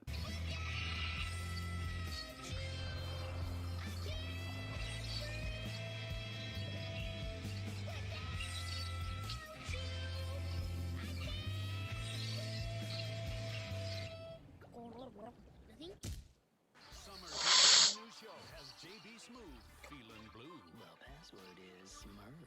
Gargamel. I don't know if I've heard that word before. I was in a Smurf movie 3 years ago! I played a Smurf! New password tonight on NBC. Feeling like you could do more? More for yourself, more for your family. Stone Academy gives me the support I need. You can train to become a licensed practical nurse in less than 2 years. Go to stone.edu for campus locations and more information. Have to stop playing that wonderful music. The fact that the 3D water element fits perfectly with the fact that Darwin is a fish and is also crying makes this scene just spectacular. The fact that the chorus actually perfectly contradicts the fact that he's submerged in water, something he can live without and breathe. Just wow. Also, there's black makeup, which also adds to the over-the-top nature. Anyway, moving past that incredible song. So Gumball interrupts this song, that monster, and of course Darwin doesn't want to spill the beans to Gumball. Before we get a reference that I'm pretty sure you know, we then get a scene with Gumball going on one of his signature tangents. However, this time it's a lot more bleak and depressing, which unfortunately lingers its realistic bleak tale around this season. Gumball reveals to Carrie that Darwin is in love with Terry, but doesn't know how to explain it. I know! Weird, right? I thought he was into you, but nope, it's definitely Terry. There's photographic evidence if you want to see it. Look! Look! Look! See? It's her! It's Terry! Can you see? Look! Look! Look! Look! Hey, I thought my brother was into you. So did you. But he's not. He's not into you. He doesn't like you, Carrie. Don't you feel rejected? Want to die? Guess what? You can't. You're a ghost. My brother doesn't like you. My brother And kids buy potions. What do you mean? You know, some kind of love potion that tricks you into thinking everyone is beautiful. That sounds more like a mistake potion, and we need a fake ID to buy one. Wow, that went right past the censors, didn't it? Wow, just... okay, alright. If it's fine with them, it's fine with me. Anyway, Gumball does want to help out his brother when it comes to this newfound love. We'll talk more about this after going back to the shell. As we come back over to the shell, we get this. What's going on here? Penny, where were you? We were worried sick. Oh, I don't know. Maybe she was at school. It might have helped to drive her home. You nutcase. Also, if you were worried sick, why didn't you go, I don't know, looking for her instead of waiting at your front door? So Penny shows her father the scar, and of course, he reacts in a way that's very shocked, very angry, and very hostile. I mean, that's his daughter. Gumball tries to stand up for Penny, probably only because of his curiosity and wanting to be in the right. It leads to quite a lot of jokes, but also a convincing argument that doesn't sacrifice too much wackiness in order to achieve its desired effect. I like the scene here where Gumball attempts to literally stand up to Patrick, Penny's father, with Darwin's help, but of course, that doesn't really work out well. We get this really nice shot of the family eating dinner. It almost looks something out of a 3D cartoon, and probably is, technically. Nicole! Operation Greener Grass has failed! The chain is compromised! We are losing calories! Repeat, we are losing calories! Now, Richard is an interesting case, because in Season 1's The Party, another episode showing Gumball and Penny, at the end, he appears to know about Gumball and Penny, but it just stays there. Unlike Nicole, in The Meddler, Richard is very laid back and really helps his case. But he actually is shown helping in episodes like The Date, where an entire segment of the episode is dedicated to Gumball and Richard. But here, Richard is only shown to be a bystander, who either doesn't know or doesn't care about his son's love. So if we're counting continuity, we must count that against Richard. He ends up crying to himself while Penny enters the house through a ladder, and I guess we're not supposed to think about how this all works. I came to... Have you been crying? No, I just have really sweaty eyes. Wait, that's disgusting. Yeah, I was crying. I really do want to emphasize that this is not a sappy love story. This does have a healthy dose of comedy. So Gumball convinces Penny to break out of her shell, and this actually does end up working. Also, because her parents aren't naive and stupid, okay, not as naive and stupid as usual, they also know what's going on. Everything about this particular scene works. The lighting was very good, and every word used was necessary. This is your classic misunderstanding plot, mind you, because as soon as Penny breaks out of her shell, Gumball cannot immediately put into words how he feels, which ends up with Penny assuming that this means that her coming out of the shell wasn't the best idea. Now, I believe this was a great move by the staff because Gumball is not exactly Romeo, but at the same time, you don't want to water down this idea. So you don't focus on the fact that Gumball is unlucky, you don't focus on the fact that Gumball is arrogant, you don't focus on the fact that Gumball can be annoying, you focus on the fact that Gumball is a kid, and a kid who doesn't really know too much about what he's diving into. Penny, on the other hand, runs away, and Gumball finally finds the words. Richard does that running gag I mentioned earlier, and let's switch over to the matchmaker. So Gumball decides to use a life or death situation to somewhat forge this maybe crush. Carrie, on the other hand, out of jealousy, wants to ruin Gumball's efforts. In the episode The Flower, we actually saw that jealousy can manifest itself inside anyone, including Carrie. I wonder why they didn't reference it here. Gumball decides to tell Darwin that he should expose himself, and by expose himself, he means being honest and sharing secrets to show his insecurities. Now, it's really important that Carrie is next to Terry for this to work.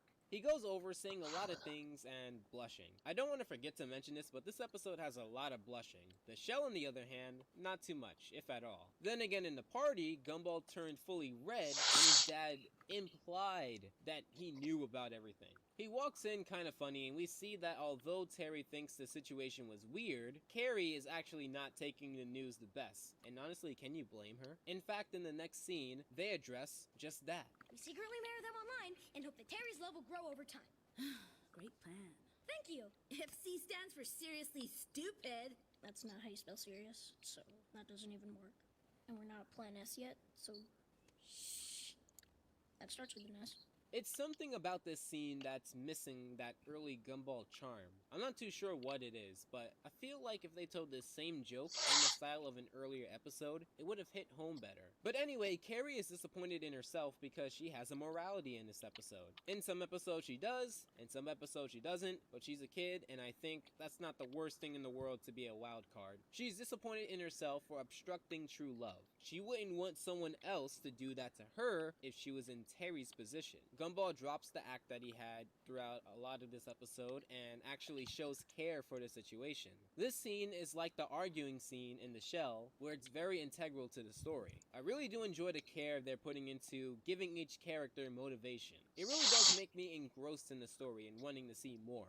Carrie shows that she actually does have a way to make them fall in love. Glad to know that she had this information this entire time. The way it's made is very symbolic. A part of him, a part of her, in terms of Darwin and Terry, and a tear of someone who loves him. Wow, did that pot of potion make it so that the woman has to cry for the man? This potion was created by a man, wasn't it? Get business internet from Verizon, the network businesses rely on. Ditch cable and switch to Verizon Business Internet with fast, reliable solutions nationwide. Find the perfect solution for your business from the network businesses rely on. Maybelline New York's Express Brow Ultra Slim Pencil. For naturally defined brows. Precisely defined with hair-like strokes. And blend. Easy defined brows. Express Brow Ultra Slim Pencil. Maybelline New York.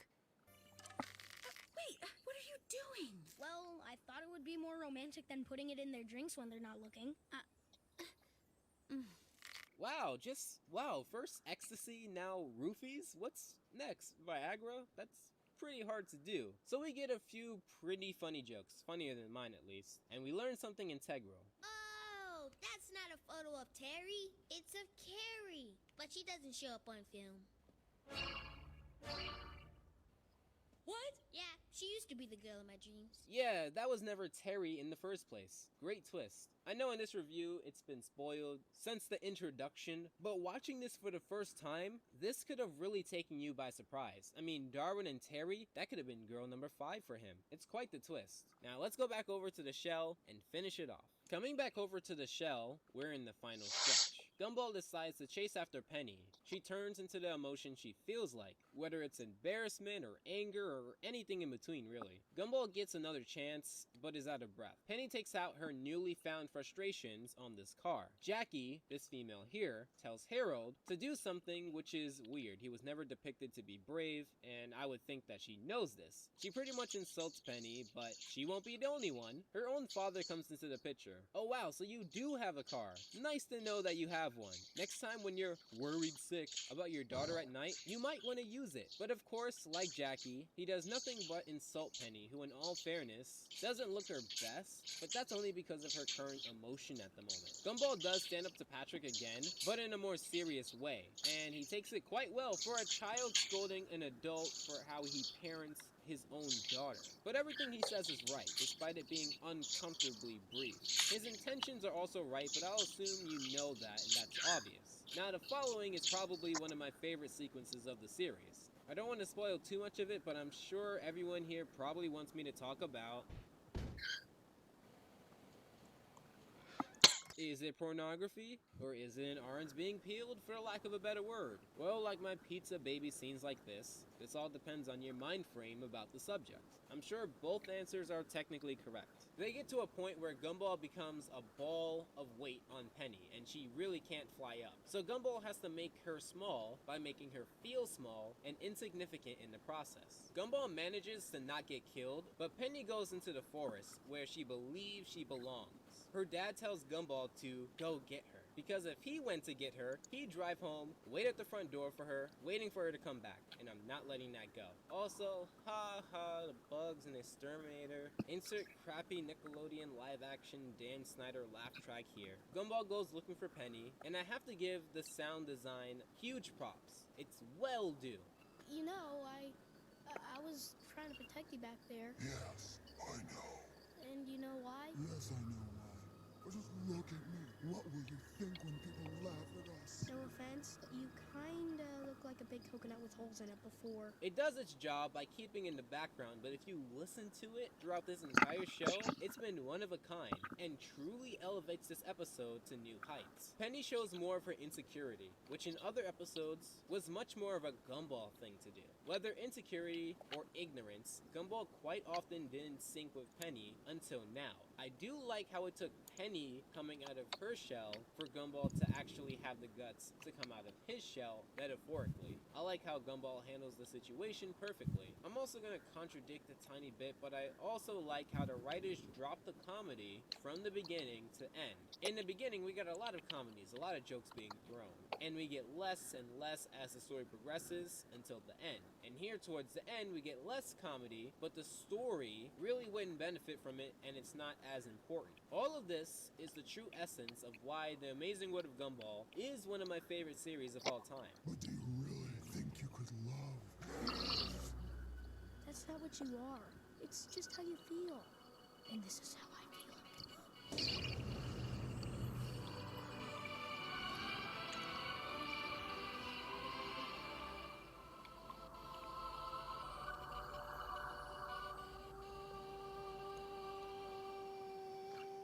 I couldn't do it justice. Everything from the space element coming back, to subtly having the blessings of both families, to showing all of the other emotions in this metaphoric rush of different emotions. Everything about this has been done masterfully.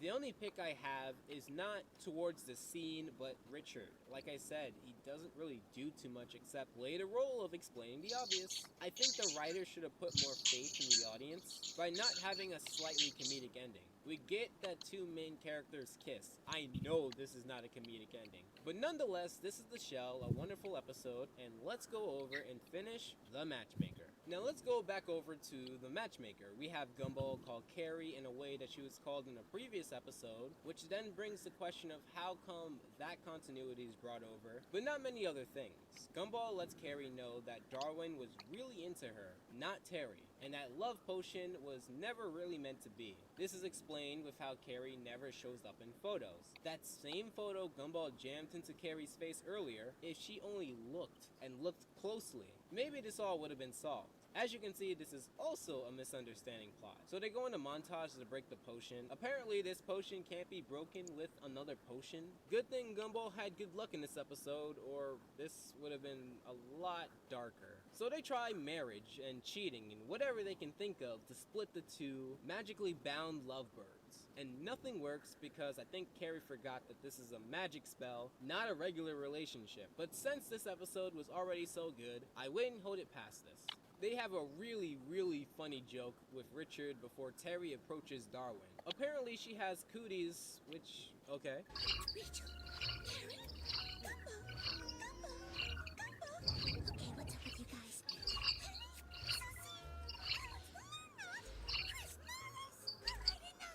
He's also been with Jamie and nearly kissed Masami. It's those little things like that that really reward you of being a fan of the show. We get a shot of Darwin's teeth, but then Terry, surprise surprise, doesn't care. And we actually see the potion through her perspective. It doesn't change her neural pathways so that she's in love with Darwin as if it was a natural thing. It actually shows Darwin in a portrayal that she would want. I think that's also very important to think about because it shows that Terry is most likely not in love with Darwin. It also leaves you to speculate what Darwin could be seeing. For all we know, Terry could be a ghost. Terry could have emo hair.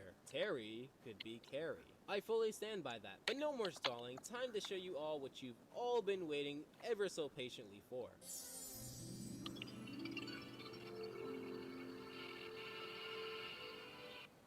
Hey, it's me, my skin. Some cleansers get us clean, but take my moisture. CeraVe Cleanse.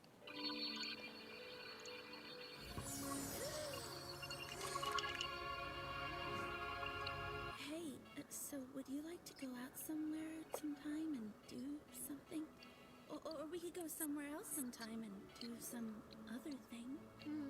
They both sound great. And that's why a lot of people love The Matchmaker. Darwin and Carrie get their long awaited time together. Although this is not for everyone, and it does seem like it falls dangerously close to the fan service side of things, I do appreciate that the show would take that risk because a lot of fans, like myself, do love this episode. If I may make a comparison, take a look at Mystery Girl. When Clarence and Bella met, they were very shy, but they hit it off great. I guess that's just my soft spot for scenes like this. They cleverly saved this scene for the end, which makes all of the build-up so worth it, and unlike in the shell, they do end on a joke here, but it isn't so invasive. Both of these episodes are fantastic and deal with the concept of love in a way that can be entertained by kids and people that are older. Just like with guns, romance is a touchy subject for me. Yes, I would love more than that, but I'm also a 19-year-old. I'm sure my siblings couldn't care less. I'm sure anime is a goldmine for stuff like this. Overall, if I had to choose, it would be very hard. On one hand, the show was a lot more comedic, and the comedy really hit home. The climax was very entertaining, showed better character dynamics, had funnier adult humor, and great visuals. But on the other hand, The Matchmaker was a lot more deep, cut out unnecessary side characters, had a great opening, and a fantastic closing, and I was waiting for this for a long time. So if I think I had to choose, I would go with The Matchmaker, but by a small sliver. Only because of my Darwin and Carrie bias, but both episodes are good in their own right. I really hope you enjoyed these double verses because my next big project will be coming out very soon. Let's just say that it was long overdue. But tell me what you guys think of this in the comments below. Do you like one episode but not the other? Do you like both? Do you like none? Do you think it was too sappy? And also make sure to follow me at the Alpha J Show. I have tons of interactive content, memes, and channel updates, so you'll feel like a part of the community. Also, if you haven't joined my Discord, make sure to. A lot of it is just talking about episodes like this. Tons of my fellow reviewing buddies are there as well. It's shows like Gumball, after all, that made me want to review animation. It's shows like Gumball that give me a reason to watch animation still. So thank you for hearing me out on the last verses, and thank you for hearing me out on this, because now I want to go back and retell my first review, going back to where it all began, and also make it less of a chore to listen to. Consider these next extra discussions my retake on said material in a more condensed way. If you really like this video, I highly suggest my first verses, which I'm glad got so much love, or the playlist in general. Binge away. Make sure to subscribe and feel free to consider my Patreon. As always, I hope your time is well spent, and Alpha out.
Okay.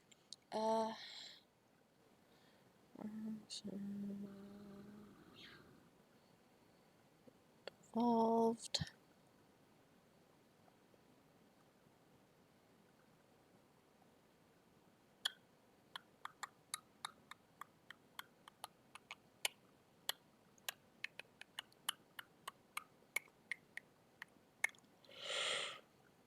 Oh.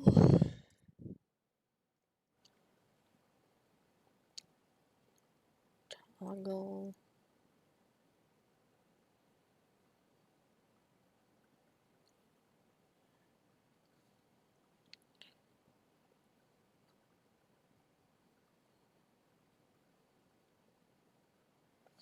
Fuck. Evolved. Loading. Dino. Names.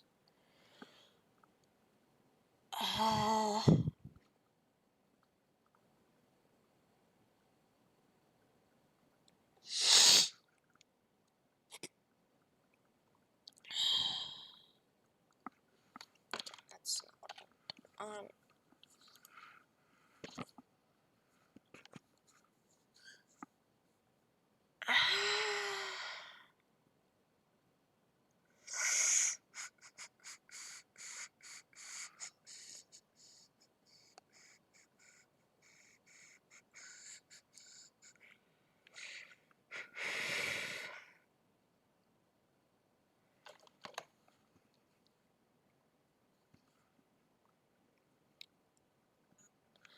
Define interpolation.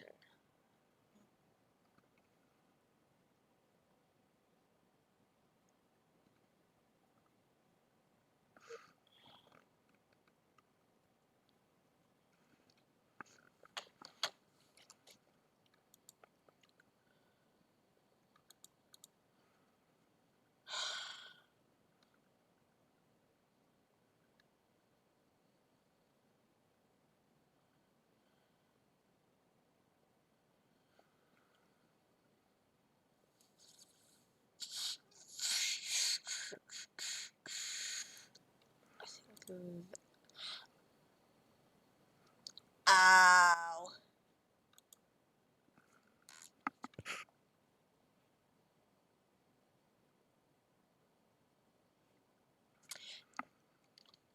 Does it apply for a mess of graphics on my screen? Yes, it does.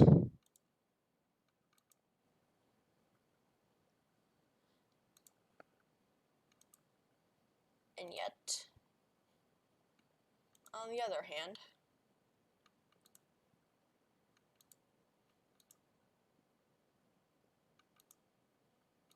oh, fuck it.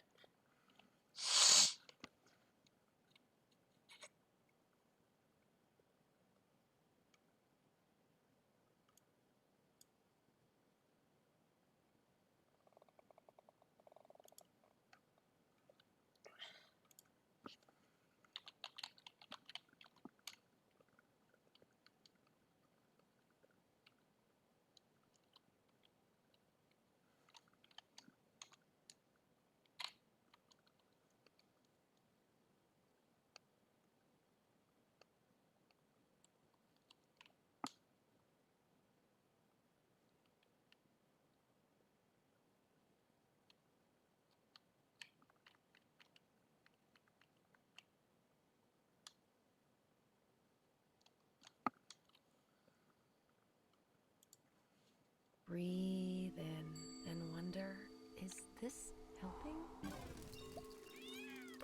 Breathe out. Now you should feel much worse. Vaping nicotine can actually increase feelings of stress and anxiety.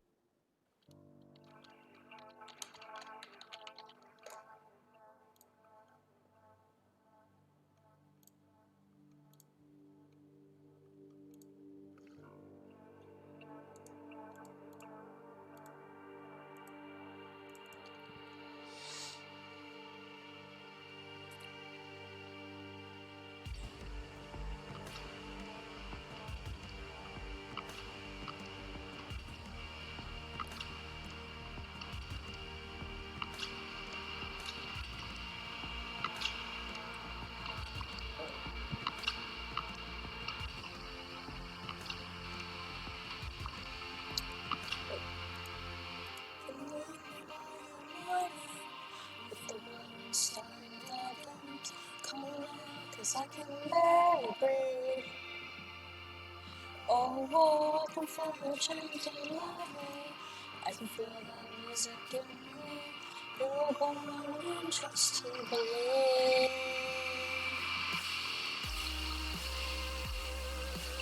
Oh, oh, oh,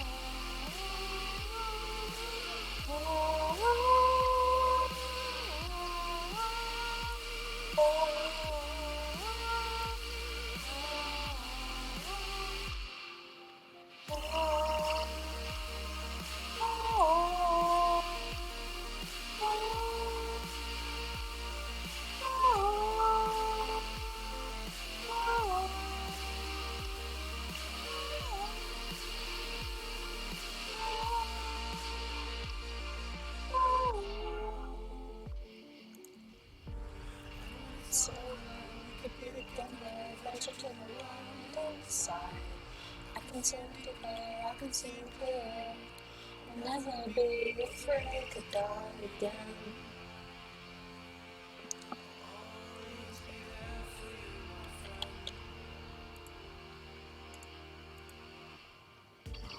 After all we've been through, will this light lead me to you? I can't stay here one more day, I swear to you, not afraid. Through the wind chimes, through the bells, I would carry you through hell.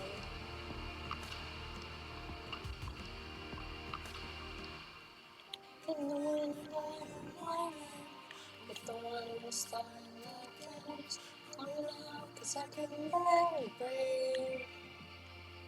Oh, I can feel the chanting lively, I can feel the music in me, we're born in trust to believe.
With the one starting letters coming out 'cause I can barely breathe.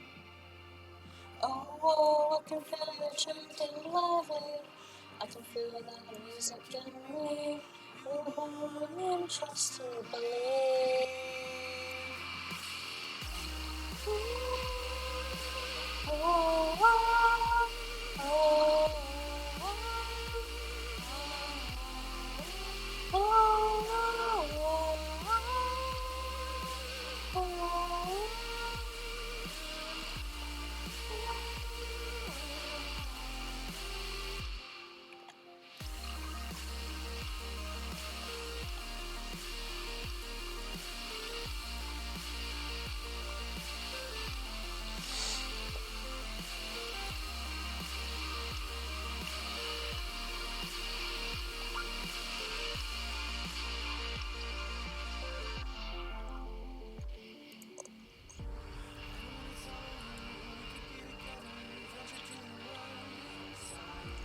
I can see deeper, I can see clear.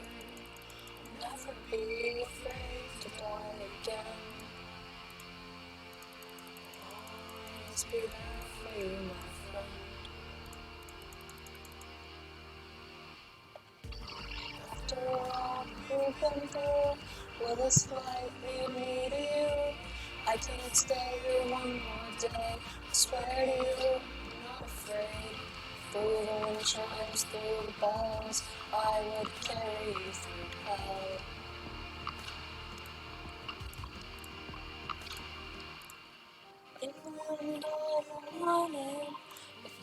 start looking.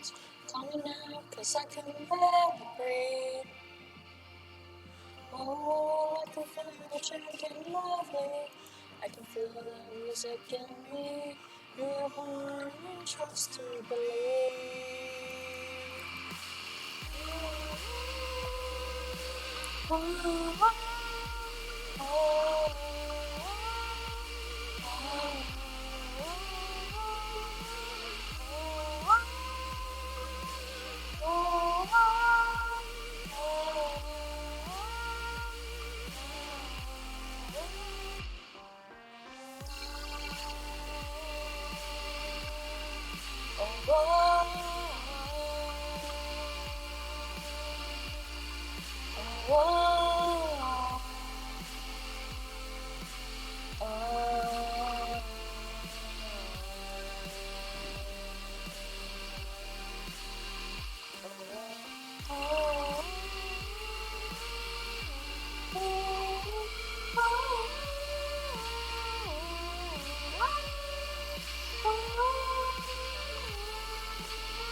A Tina.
It's a tiny Tina.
So you are an herbivore.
I'm coming, give me a moment.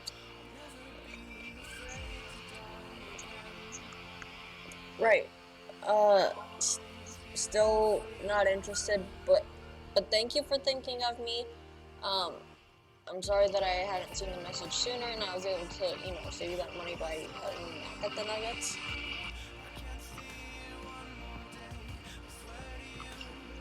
Sorry.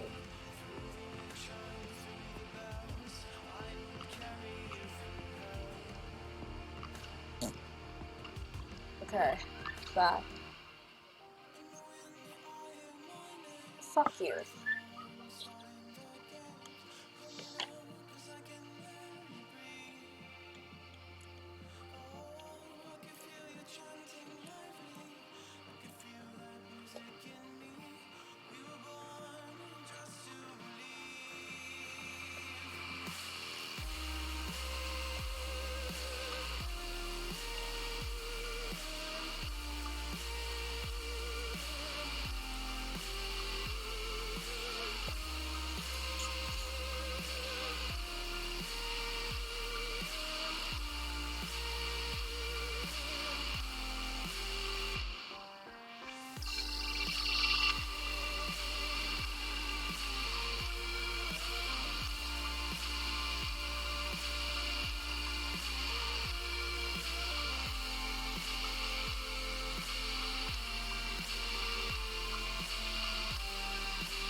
We have Tina and Tiny Tina.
我已经完全相信 McDonald's Spicy Deluxe Crispy Chicken Sandwich 向来就是个礼物。现在从 App 下单点用它，再加上一份中薯条及饮料，只要5元。这像是礼上加礼，美味享不尽。巴拉巴巴巴。What the fuck? I've been building a house. I filled it with all the things that I could live without. I've been thinking about how the walls come down and the ceiling crashed around my feet, broken on the ground. There's nothing that really mattered to me. And now I see that it's you I needed all along. Maybe I'm too late gone, it always seemed to go. I'll be breaking into, I don't know what I do. If I didn't have you, if I didn't have you, oh, I had nothing to lose. But that's not the truth, I knew what I'd do. If I didn't have you, even if it's coming, as they fall, taking back, I know I let you down. And it's all that I'm thinking about, like I messed it up. Like I was trying to close to see, now I know that this is all that remains to me. And now I see that it's you, I need it all along. Maybe I'm too late and going, it always seems to go. I'll be breaking into, I don't know what I'd do. If I didn't have you, if I didn't have you, thought I had nothing to lose, but that's not the truth, I don't know what I'd do. If I didn't, sometimes so slow down, this good on my own. I can't do this alone. If I didn't say I'm sorry, Lord, 'cause I know I made you feel like I don't need you, like I could survive. If I didn't have you, if I didn't have you, I had nothing to lose, but that's not the truth, I know what I'd do. If I didn't have you, if I didn't have you, I had nothing to lose, but that's not the truth, I don't know what I'd do. If I didn't have you,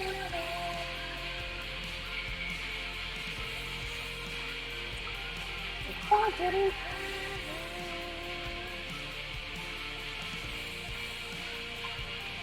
if I didn't have you,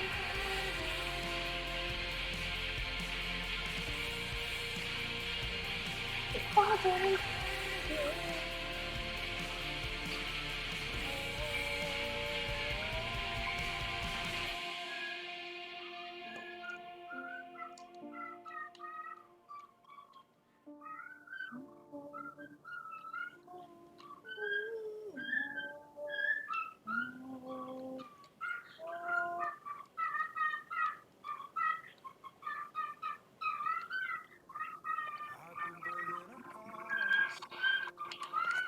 I filled it with all the things that I could live without. I've been thinking about how the walls come down and the ceiling crashed around my feet, walking on the ground. It's like nothing remains to me. Yeah, and now I see that it's you, I need it all along. Baby, I'm too late and don't it all seems to go. I'll be breaking into, I don't know what I'd do. If I didn't have you, if I didn't have you, I had nothing to lose, but that's not the truth, I know what I'd do. if I didn't have you, even as the words came out, as they fall on, take them back. I know I let you down. It's all that I'm thinking about. I messed it up. Like I was far too close to see this is all that really matters to me. Yeah, and now I see that it's you. I need it all along. Maybe I'm too late and down. It all seems to go. I'll be breaking into. I don't know what I do. If I didn't have you, if I didn't have you, thought I had nothing to lose. But that's not the truth. I don't know what I do. If I didn't, I was so tired, so sorry. I see it on my own. I can't do this alone if I. If I didn't say I'm sorry, cause I know I made you feel like I don't need you, like I could survive. If I didn't have you, if I didn't have you, then I had nothing to lose, but that's not the truth. I know what I do. If I didn't have you,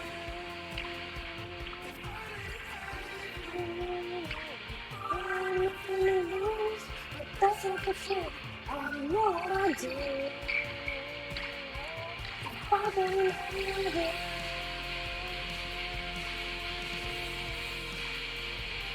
if I didn't have you,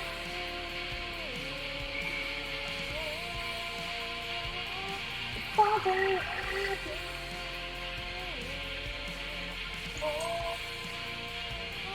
if I didn't have you.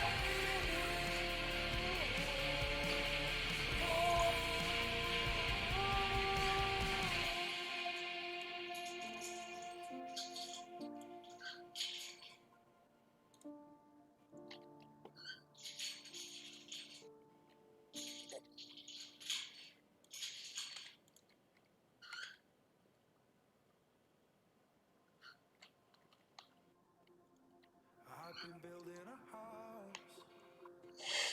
I filled it with all the things that I could live without. I've been thinking about how the walls come down and the ceiling crashed around my feet, broken on the ground. So really matters to me. Yeah, and now I see that it's you. I need it all along. Maybe I'm too late to down and all seems to go. I'll be breaking into. I don't know what I do. If I didn't have you, if I didn't have you, thought I had nothing to lose, but that's not the truth. I don't know what I do. If I didn't have you, even as the words came out, as they fall on, take them back. I know I let you down. And it's all that I've been thinking about. I bet I messed it up. But I was far too close to see it. I know that this is all that really matters to me. Yeah, and now I see that it's you. I need it all along. And down, it all seems to go. I'll be breaking into. I don't know what I do. If I didn't have you, if I didn't have you, thought I had nothing to lose, but that's not the truth. I don't know what I do. If I didn't, I was so sorry, so sorry. It on my own. I can't do this alone if I didn't say say I'm sorry, Lord, 'cause I know I made you feel like I don't need you, like I could survive if I didn't have you, if I didn't have you. I don't know if you lose, but that's not the truth. I don't know what I'd do if I didn't have you. If I didn't have you, but that's not the truth. I don't know what I'd do if I didn't have you.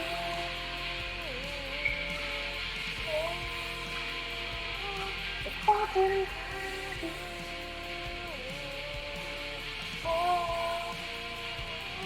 If I didn't have you.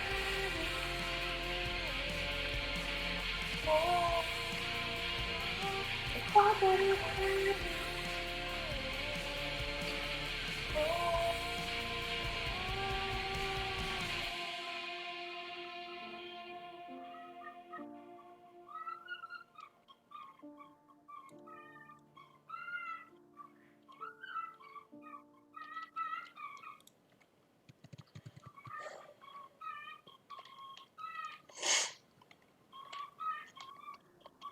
I've been building a house. I filled it with all the things that I could live without. I've been thinking about how the walls come down and the ceiling crashed around my feet, broken on the ground. It's nothing that really mattered to me. And now I see that it's you. I need it all alone. Maybe I'm too late gone. It all seems to go. I'll be breaking in two. I don't know what I'd do if I didn't have you. If I didn't have you. Thought I had nothing to lose, but that's not the truth. I don't know what I'd do if I didn't have you. Even as the words came out, as they fall, I wanna take them back. I know I let you down, and it's all that I've been thinking about. I get I miss it all, like I was Far too close to see this. It's all that really matters to me. And now I see that it's you. I need it all along. Maybe I'm too late, darling. It all seems to go. I'll be breaking into. I don't know what I'd do if I didn't have you. If I didn't have you. But I have nothing to lose. But that's not the truth. I don't know what I'd do if I didn't.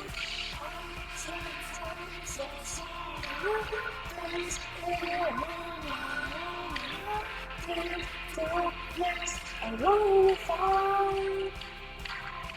if I didn't say I'm sorry, Lord, 'cause I know I made you feel like I don't need you, but that can survive if I didn't have you. If I didn't have you, nothing to lose, but that's not the truth. I don't know what I'd do if I didn't have you. If I didn't have you, I have nothing to lose, but that's not the truth. I don't know what I'd do if I didn't.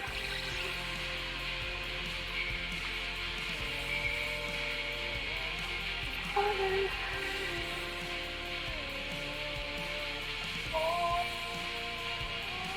Father,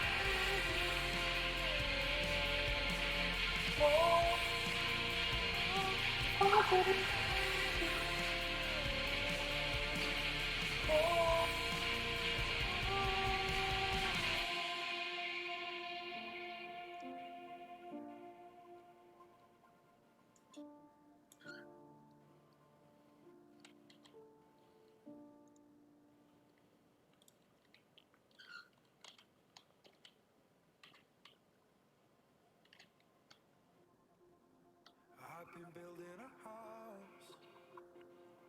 I filled it with all the things that I could live without. I've been thinking about how the walls come down and the ceiling crashed around my feet, broken on the ground. There's nothing that really mattered to me. And now I see that it's you I needed all along. Maybe I'm too late gone, it always seems to go. I'll be breaking into, I don't know what I do.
been building a house. I filled it with all the things that I could live without. I've been thinking about how the walls come down and the ceiling crashed around my feet, broken on the ground. It's nothing that really mattered to me. And now I see that it's you I needed all along. Maybe I'm too late and gone, it always seems to go. I'll be breaking into, I don't know what I do. If I didn't have you, if I didn't have you, oh, I got nothing to lose. That's not the truth, I don't know what I do. If I didn't have you, even as the words came out, as they fall, I wanna take them back. I know I let you down. And it's all that I've been thinking about. I get I messed it up. Like I was far too close to see.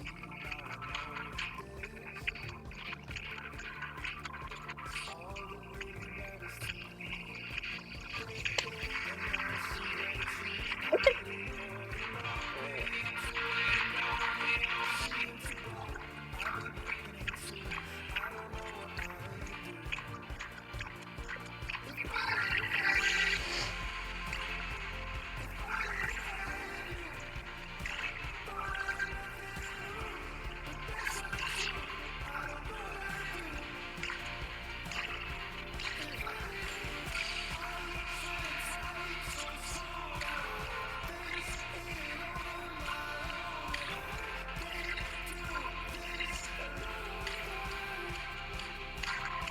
If I didn't say I'm sorry, love, 'cause I know I made you feel like I don't need you, like I could survive. If I didn't have you, if I didn't have you, thought I had nothing to lose, but that's not the truth. I don't know what I'd do. If I didn't have you, if I didn't have you, oh, I had nothing to lose, but that's not the truth. I don't know what I'd do. If I didn't have you.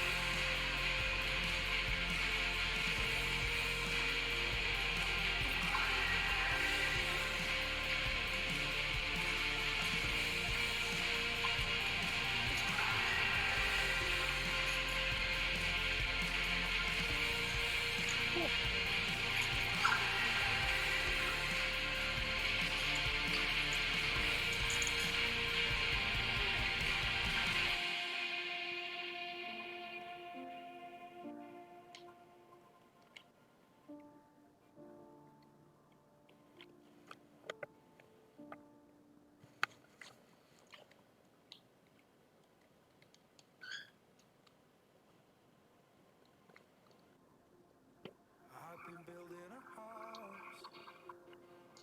I filled it with all the things that I could live without. I've been thinking about how the walls come down and the ceiling crashed around my feet, broken on the ground. It's nothing that really mattered to me.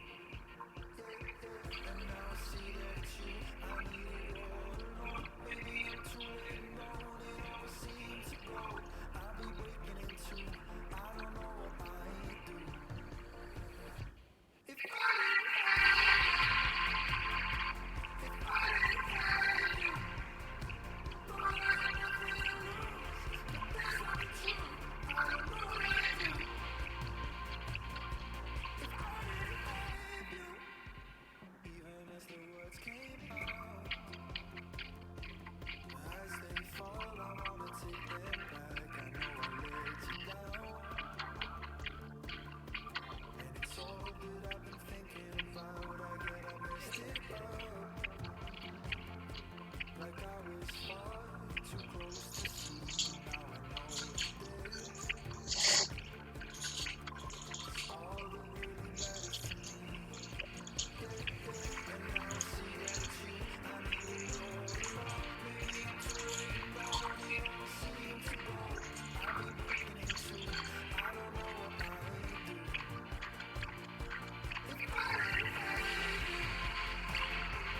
Alright, wait, I filled it with all the things that I could live without. I've been thinking about how the walls come down and the ceiling crashed around my feet, broken on the ground. Stuff that really mattered to me. And now I see that I need it all alone. Maybe I'm too late and gone. It all seems to go. I'll be breaking in two. I don't know what I do. If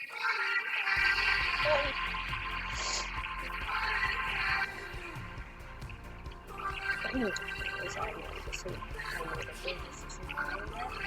because Lord knows I have no self-control when it comes to the field house. It's so cute.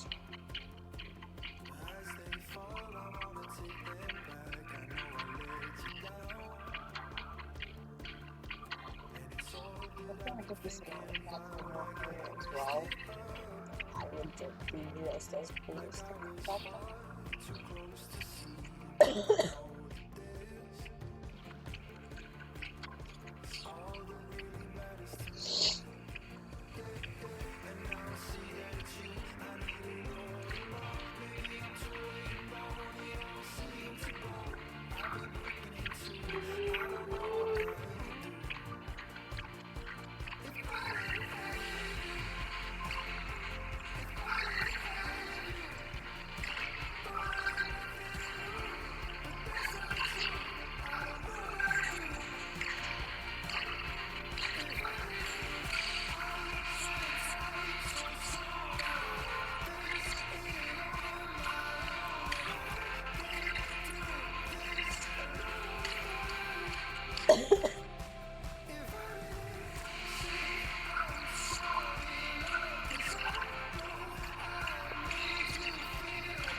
walls come down and the ceiling crashed around my feet, broken on the ground. It's nothing that really mattered to me. And now I see that you, I need it all along. Maybe I'm too late now, it all seems to go. I'll be breaking in two, I don't know what I do. If I didn't have you, if I didn't have you, thought I had nothing to lose. But that's not the truth, I don't know what I do. If I didn't have you, even as the words came out, as they fall, I wanna take them back. I know I let you down, and it's all that I've been thinking about. I get I messed it up, like I was far too close to see. Now I know that this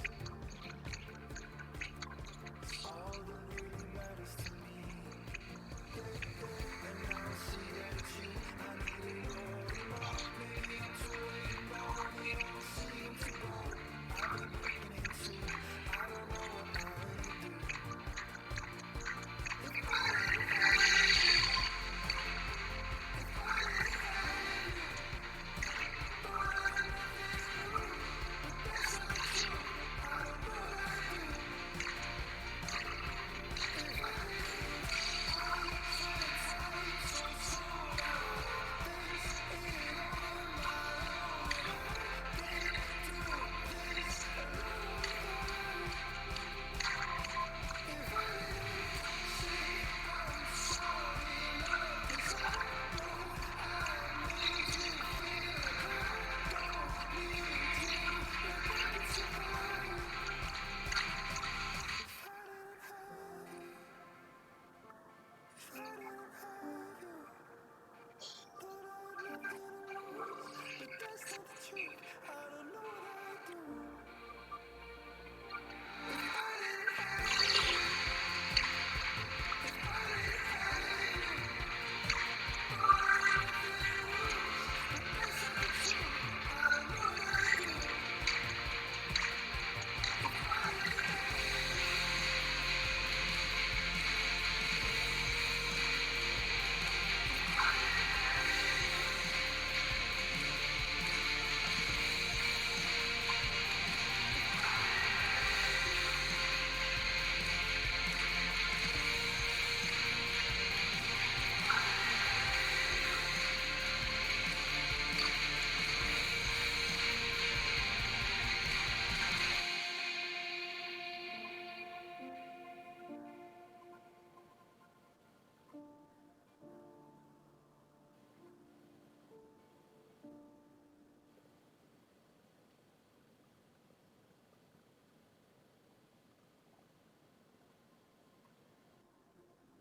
I've been building a house.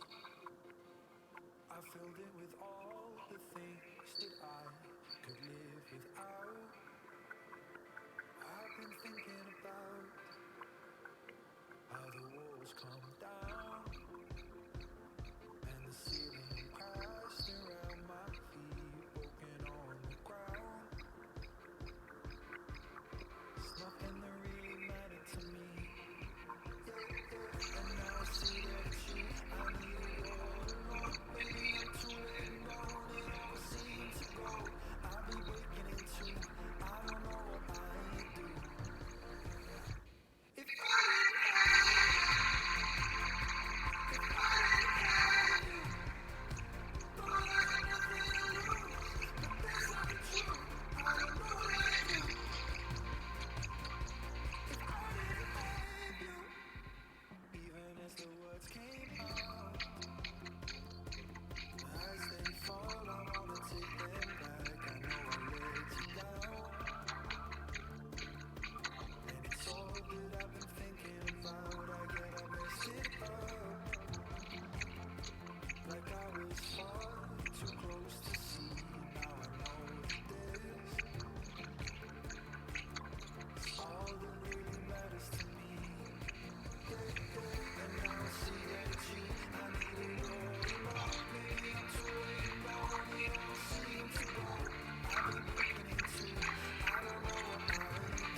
filled it with all the things that I could live without. I've been thinking about how the walls come down and the ceiling crashed around my feet, broken on the ground. It's nothing that really mattered to me.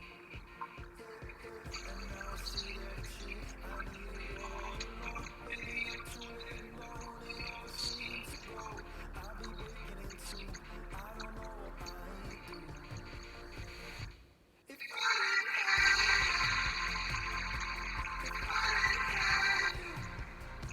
no, I got nothing to lose. But that's not the truth. I don't know what I do. If I didn't have you, even as the words came out, as they fall, I wanna take them back. I know I let you down, and it's all that I've been thinking about. I get I messed it up, Okay. like I was far too close to see. Now I know this is all that really matters to me. And now I see that it's you. I need it all along. Maybe I'm too late and gone. It all seems to go. I'll be breaking in two. I don't know what I do. If I didn't have you, Alright. See. Good.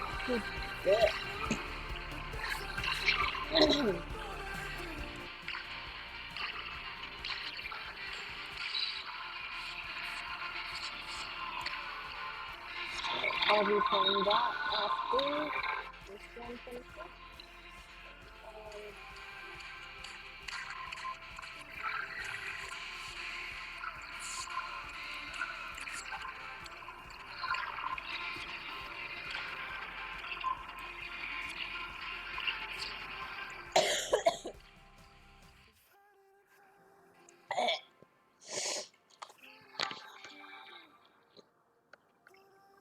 I'm fine, I'm just dying.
Will you stop it?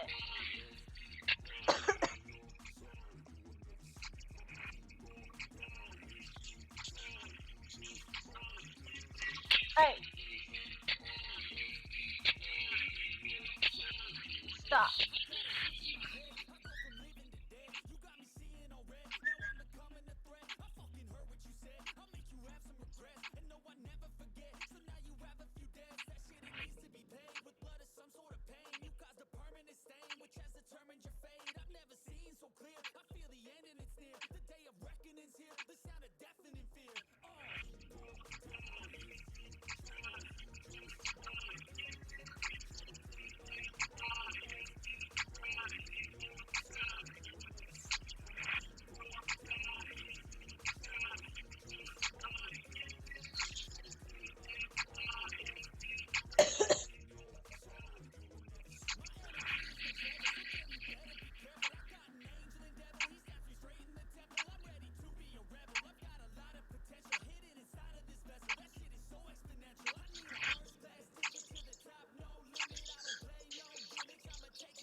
Fucking dinos.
Simply put, I had seen a baby that was bright red, and I wanted to get it, but I didn't.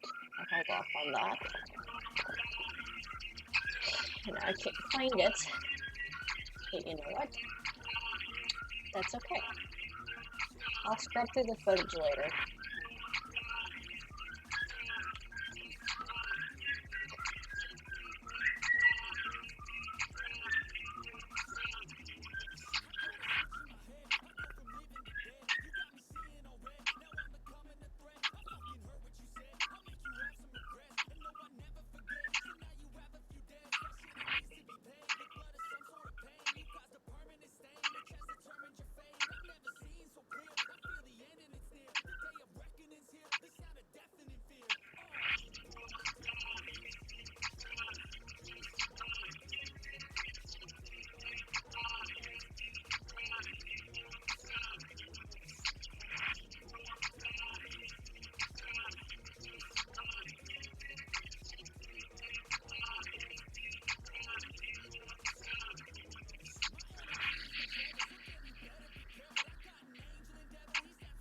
Yeah, I made the right choice naming you Margarita.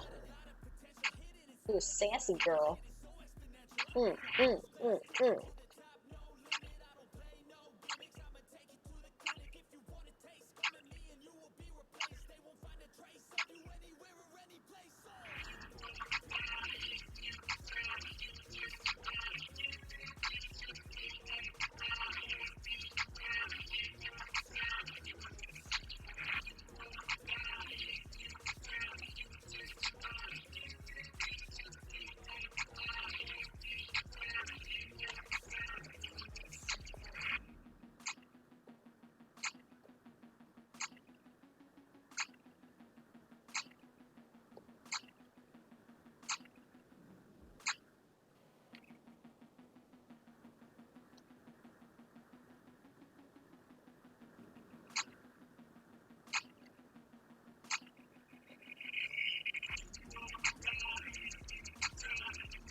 Oh, shit.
your future. At Stone Academy, get the training you need from industry-leading professionals. Our students understand the importance of quality care. Go to stone.edu for more information.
Alright. That will be all for today. God, I missed playing ARK. But starting tomorrow, we're going to be on that Sumeru hype. I'm way beyond excited. Oh my god, oh! I'm so ready for this. I'm so ready for Sumeru. Oh! But, anyways, yeah.